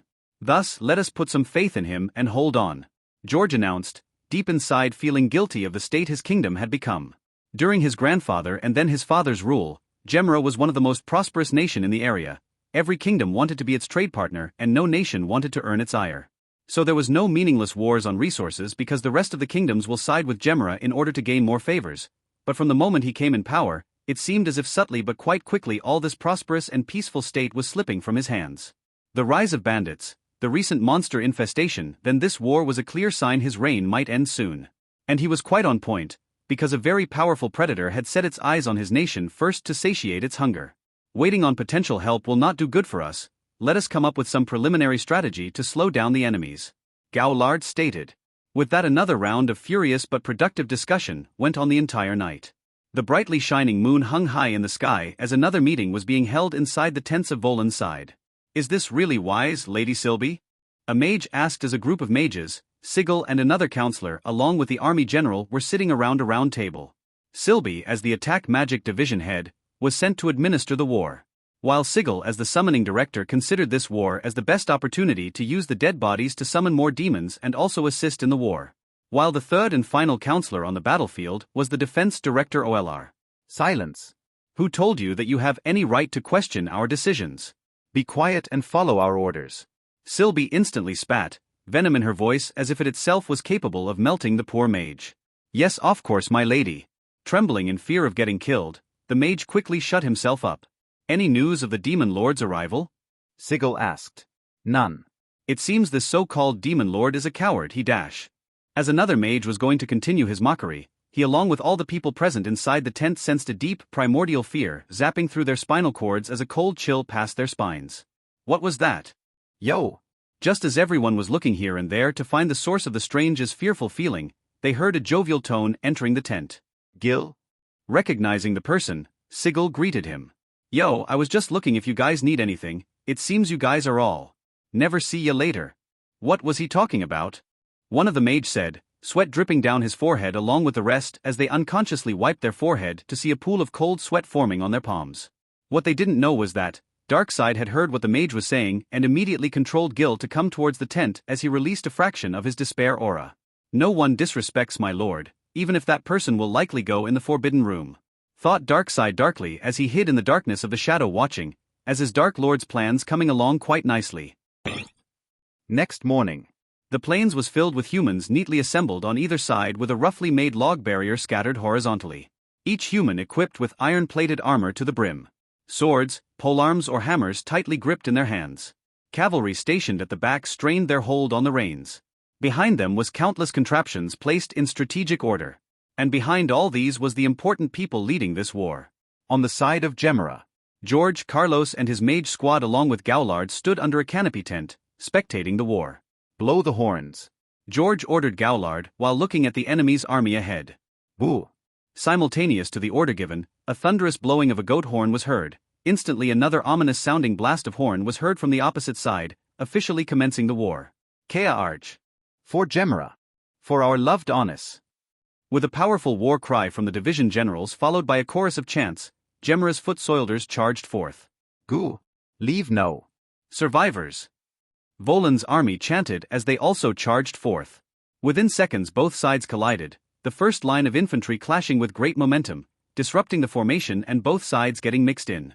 From then on a messy battle was being fought from either sides as a soldier of Gemera tried to take on 3 soldiers of Volan each to quickly lessen the numbers. While some managed to do such a feat, the majority still failed to barely manage more than 2 at a time. Still, by statistics, Volan's army was decreasing twice as much as Gemera's. Start the contraptions. George gave another order as Gaulard nodded to his aide standing beside him. The aide quickly pulled a small horn from his waist as he blew on it. A slightly pitchy but loud horn was heard, soon followed by the sounds of gears turning. From a distance, the contraptions such as catapults holding spiked iron balls with certain powder inside them started to operate as the army of the machine pulled back, and the next second it was released, throwing the ball up in the air. The spiked ball landed right in the middle of the backlands of the infantry where the soldiers of Gemera was yet to penetrate. As soon as it touched the ground, a booming blast occurred, throwing bodies and soil up in the air, effectively clearing a chunk of enemy numbers. Like these, hundreds of such spiky iron balls of explosion was flung in the air with precision, landing and exploding on the enemy's sides. Seeing the destruction before them, Sylvie nodded to her mage apprentice, who quickly blasted a yellow spark up in the sky. Soon countless magic circles formed above the Volan army's lines as fireballs and icicles formed on these formations, quickly blasting towards the army of Gemera. The spells hit the catapults and the soldiers, destroying the machines or killing the infantry. Seeing the scene, Gaulard frowned slightly. Those machines were a pain to construct and took at most 2 whole weeks each to make and assemble. Just because the resources needed were expensive, especially the balls. The balls were made of 3 layers with a hollow inside. The first layer held a thin sheet of wooden ball, encased in brass casing, and then the iron layer added for extra dexterity and longevity. The core was made of a magical fuse that, on the force made by the balls colliding with the ground, ignited the gunpowder inside, which made it explode, throwing metal and wood shards around the radius. Gemera had a limited number of experienced mages in this department, thus the production of such cores were limited to a few hundreds per year. Looking at the sight of the catapults burning with occasional explosions occurring due to the reserve iron shell/balls prematurely blasting due to the spell's exploding force, Gaulard felt a slight pain in his heart at the loss of finance and resources. Carlos. George, with a calm but stern exterior, called out, prompting Carlos to fire a purple flare in the sky. With this as the signal, Carlos and his mage squad, sparsely spread all around the army, carved up a large shield which blocked the incoming enemy spells but letting in the enemy soldiers. With the pause in the explosions, another round of melee fights started. Now with lesser catapults, the mass killing was lessened, but there was another machine still intact. With the sound of gears turning and screeching sound, the long string in this machine was pulled back. A large iron-tipped arrow, which could be mistaken for a polearms, was slowly placed. The next moment, a whistle was heard as the large arrows got launched and neared the mage lines of Volan. With widened eyes, the counselor in charge of defense magic, Oler, quickly shouted, "Charge the formation with your magic! Quick!" Immediately, the mages started a large formation that started to form into a translucent shield that encompassed the whole army, effectively blocking the arrows and also launching additional attack spells towards the enemy lines. "Sigh, thank God," sighed Oler as he saw that no damage was done on their side. Being the head of defense magic who was present in the battlefield, news of him being unable to block simple enemy attacks will be a hard hit on his reputation. From bird's eye view, the landscape was slowly turning into a true battlefield. The lush grass dyed in red with the blood of the humans, while the ground was scarred with holes created by the explosions. Sounds of metals hitting with metal and loud grunts of soldiers as they fought was heard all over the area. While difficult to spot, but with time, Gemera was tilting towards the losing side as their numbers dwindled. It wasn't to say that Volan was doing much better, but because of the numerical advantage and the higher mage ratio compared to Gemera's, it was obvious who will win in this drawn-out war. The only hope for Gemera now was the infamous demon lord to come and save them. But, where is he? In the plains of Adrif, situated between 2 enemy kingdoms where an intense war was happening, countless dead bodies could be seen irrespective of whose side it was. These kingdoms, Gemera and Volan, had started this war at the break of dawn, and it was ongoing until now, where the sun was slowly setting in the horizon, dyeing the sky reddish-orange with its light. Right now, Gemera had reached a desperate point where, of the 300k soldiers, only 120k was left standing. Although Gemera was in a bad position, Volan too was not faring well. Having lost 300k of its numbers, only 200k was left fighting the 120k of Gemera's. I don't know if that guy will even hear me, but please, save us. Gritting his teeth, Gaulard silently prayed in his heart. The trajectory of where this war was going, it won't be long till Volan wins. And when that does happen, it is uncertain where their loved ones, their home and their lives will be the same of naught. The sacrifices of all those who died today and in countless wars from the dawn of Gemera to protect and uphold its pride and honor would all go to waste. But now, everyone could only pray furiously in their heart to whichever being they believed in that may the Demon Lord come and save them. It was quite ironic that the one whom they are praying for saving was a Demon Lord. To anyone who heard this would laugh till his stomach hurts, because it was the Demon Lords who they should be fighting, not to pray for his arrival. How much has been collected? Being invisible to everyone, Bale was floating in the sky, overlooking the war going on below.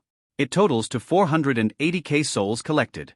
It has far exceeded the amount required for your evolution. But I assume you want to save it till your performance's ending. Bale was present from the very beginning, because why would he not? All those free souls going to waste.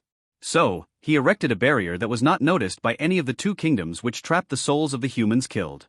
As expected of Gabriel, you know me too well. Obviously. Now, I think this is the perfect time for my appearance.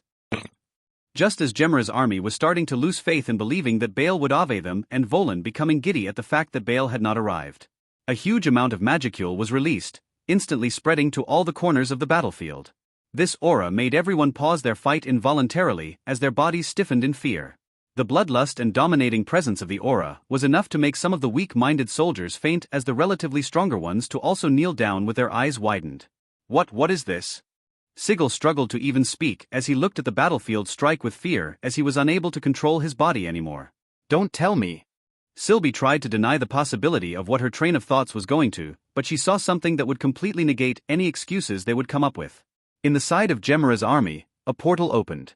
A swirling mass of purple-black clouds that seemed perfectly out of a fairy tale story of Hell's portal. From there, slowly a figure emerged. Purple-blue gauntlets, boots, armor with pointed shoulder blades and horns on either side of his head. His piercing eyes of bluish-purple hue and a slitted dragonic pupil perfectly embodying his origin. Dragon Lord Bale? From the lines of Volan's army, a fearful scream was heard which quickly made the remaining soldiers come out of their desperation-filled trance. Now recognizing who this being was, the primordial sense of fear creeping up their spine was indescribable. The aura Bale release even affected his allies, making them shiver in fright. So, who wants to meet death first? A cold and resounding voice was heard from Bale as he scanned the fear-filled eyes of the humans with his indifferent face. Finally. While all these was happening, George and his entourage silently sighed in relief at having saved, once again. Shit. Let's return. Sylvie quickly said.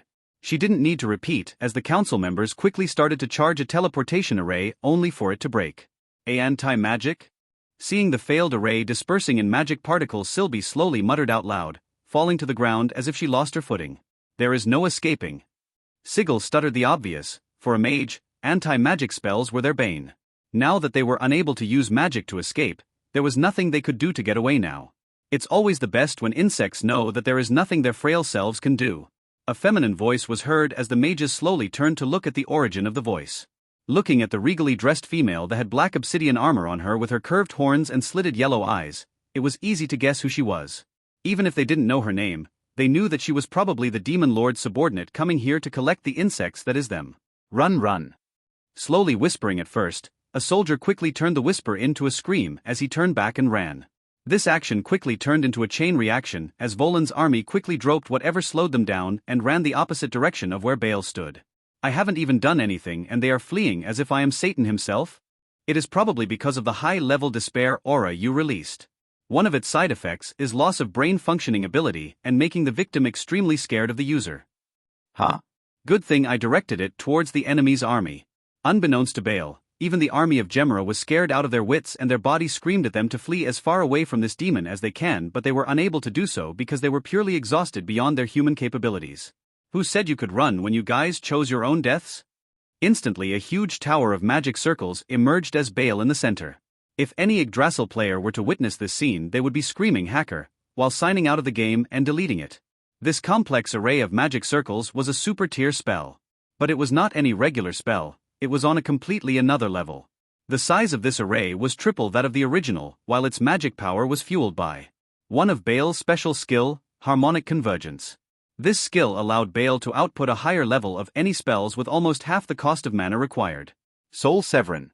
Uttering the spell silently, Bale released his super tier magic soul severance, which did what its name implied. This spell completely separate your soul from your material body, while permanently affecting you with true death debuff, making it impossible to resurrect you. In game it just implied you would be unable to use your avatar for a cooldown of 3 days, but in the real world it truly meant true death. As the circle broke into billions of magic particles, those particles spread towards the entirety of Volan's fleeing army. As soon as this mist of magic particles touched any human, they would collapse immediately. Seeing the pure carnage in front of them, Gemra was once again reminded why ordinary kingdoms like them should never anger the demon lords. Bale's single spell completely ended the battle that had been going on for the whole day. In human history, this might be the fastest a total of 200k soldiers died under 4 seconds. And even then, that 4 seconds was just because the mist took that much time to reach the whole battlefield. If they were confined to a small space, it sent shivers down their whole body even thinking of it. My lord, I can hold the voice of the world for long. I know. Of all its usefulness that voice of the world provided, the only thing that irked Bale was that whenever someone collected souls and it reached the required amount, VoTW would instantly start the evolution process without the consent of the person it was evolving. It was as if it had a certain sense of amusement at seeing a person indifferently killed 10k humans and then him instantly sleeping in the spot. It was only because of the strong willpower and Gabriel's help that Bale was able to ward off Vota's effects, but even then, it was stronger than both of them combined. Adrigal. Calling out her name, Bale opened a gate.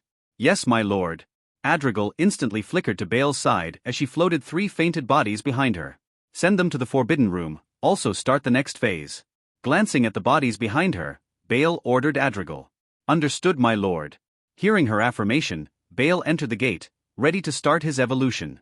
Before all these happened, he had already named every NPC of Denia so that their racial skills might evolve into unique ones, and most of them did. It also connected them with him so that during his evolution, they will get gifts.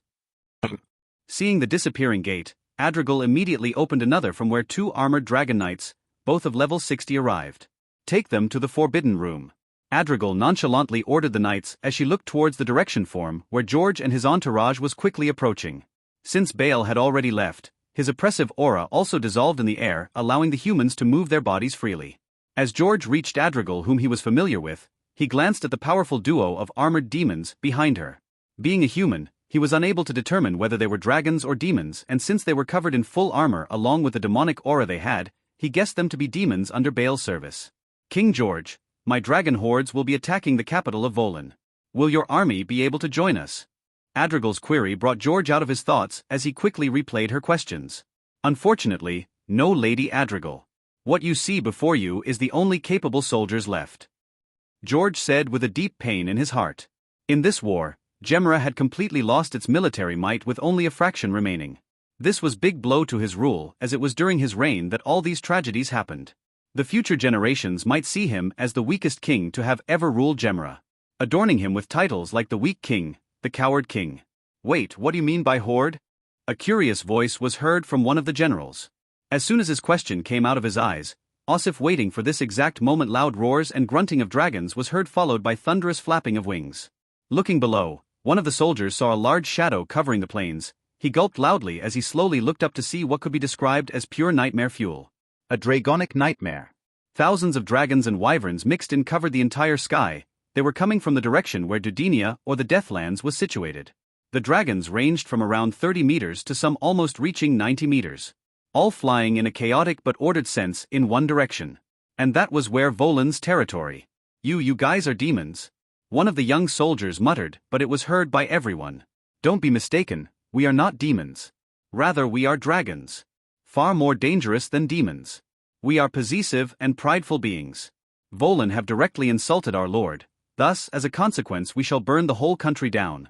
Adrigal said, as if it was a matter of fact, further fueling the flames of fear that ironically spread a chill down their bodies. So this is why he is called the Dragon Overlord. Being the master of someone who called such a large number of dragons by the title of Horde is truly the lord of all dragons. Such a thought passed George, as with all the humans having similar thoughts. Now then. Since my work here is done, I shall be leaving now. Saying that, Adrigal casted fly on herself as she slowly levitated upwards. Let this be a reminder to any who wishes to challenge my lord in the future. If you are ready for eternal death, then be our guest. Saying that, Adrigal released a blast of magicule-saturated aura that pooched the humans several feet back as they covered their faces momentarily against the dusts.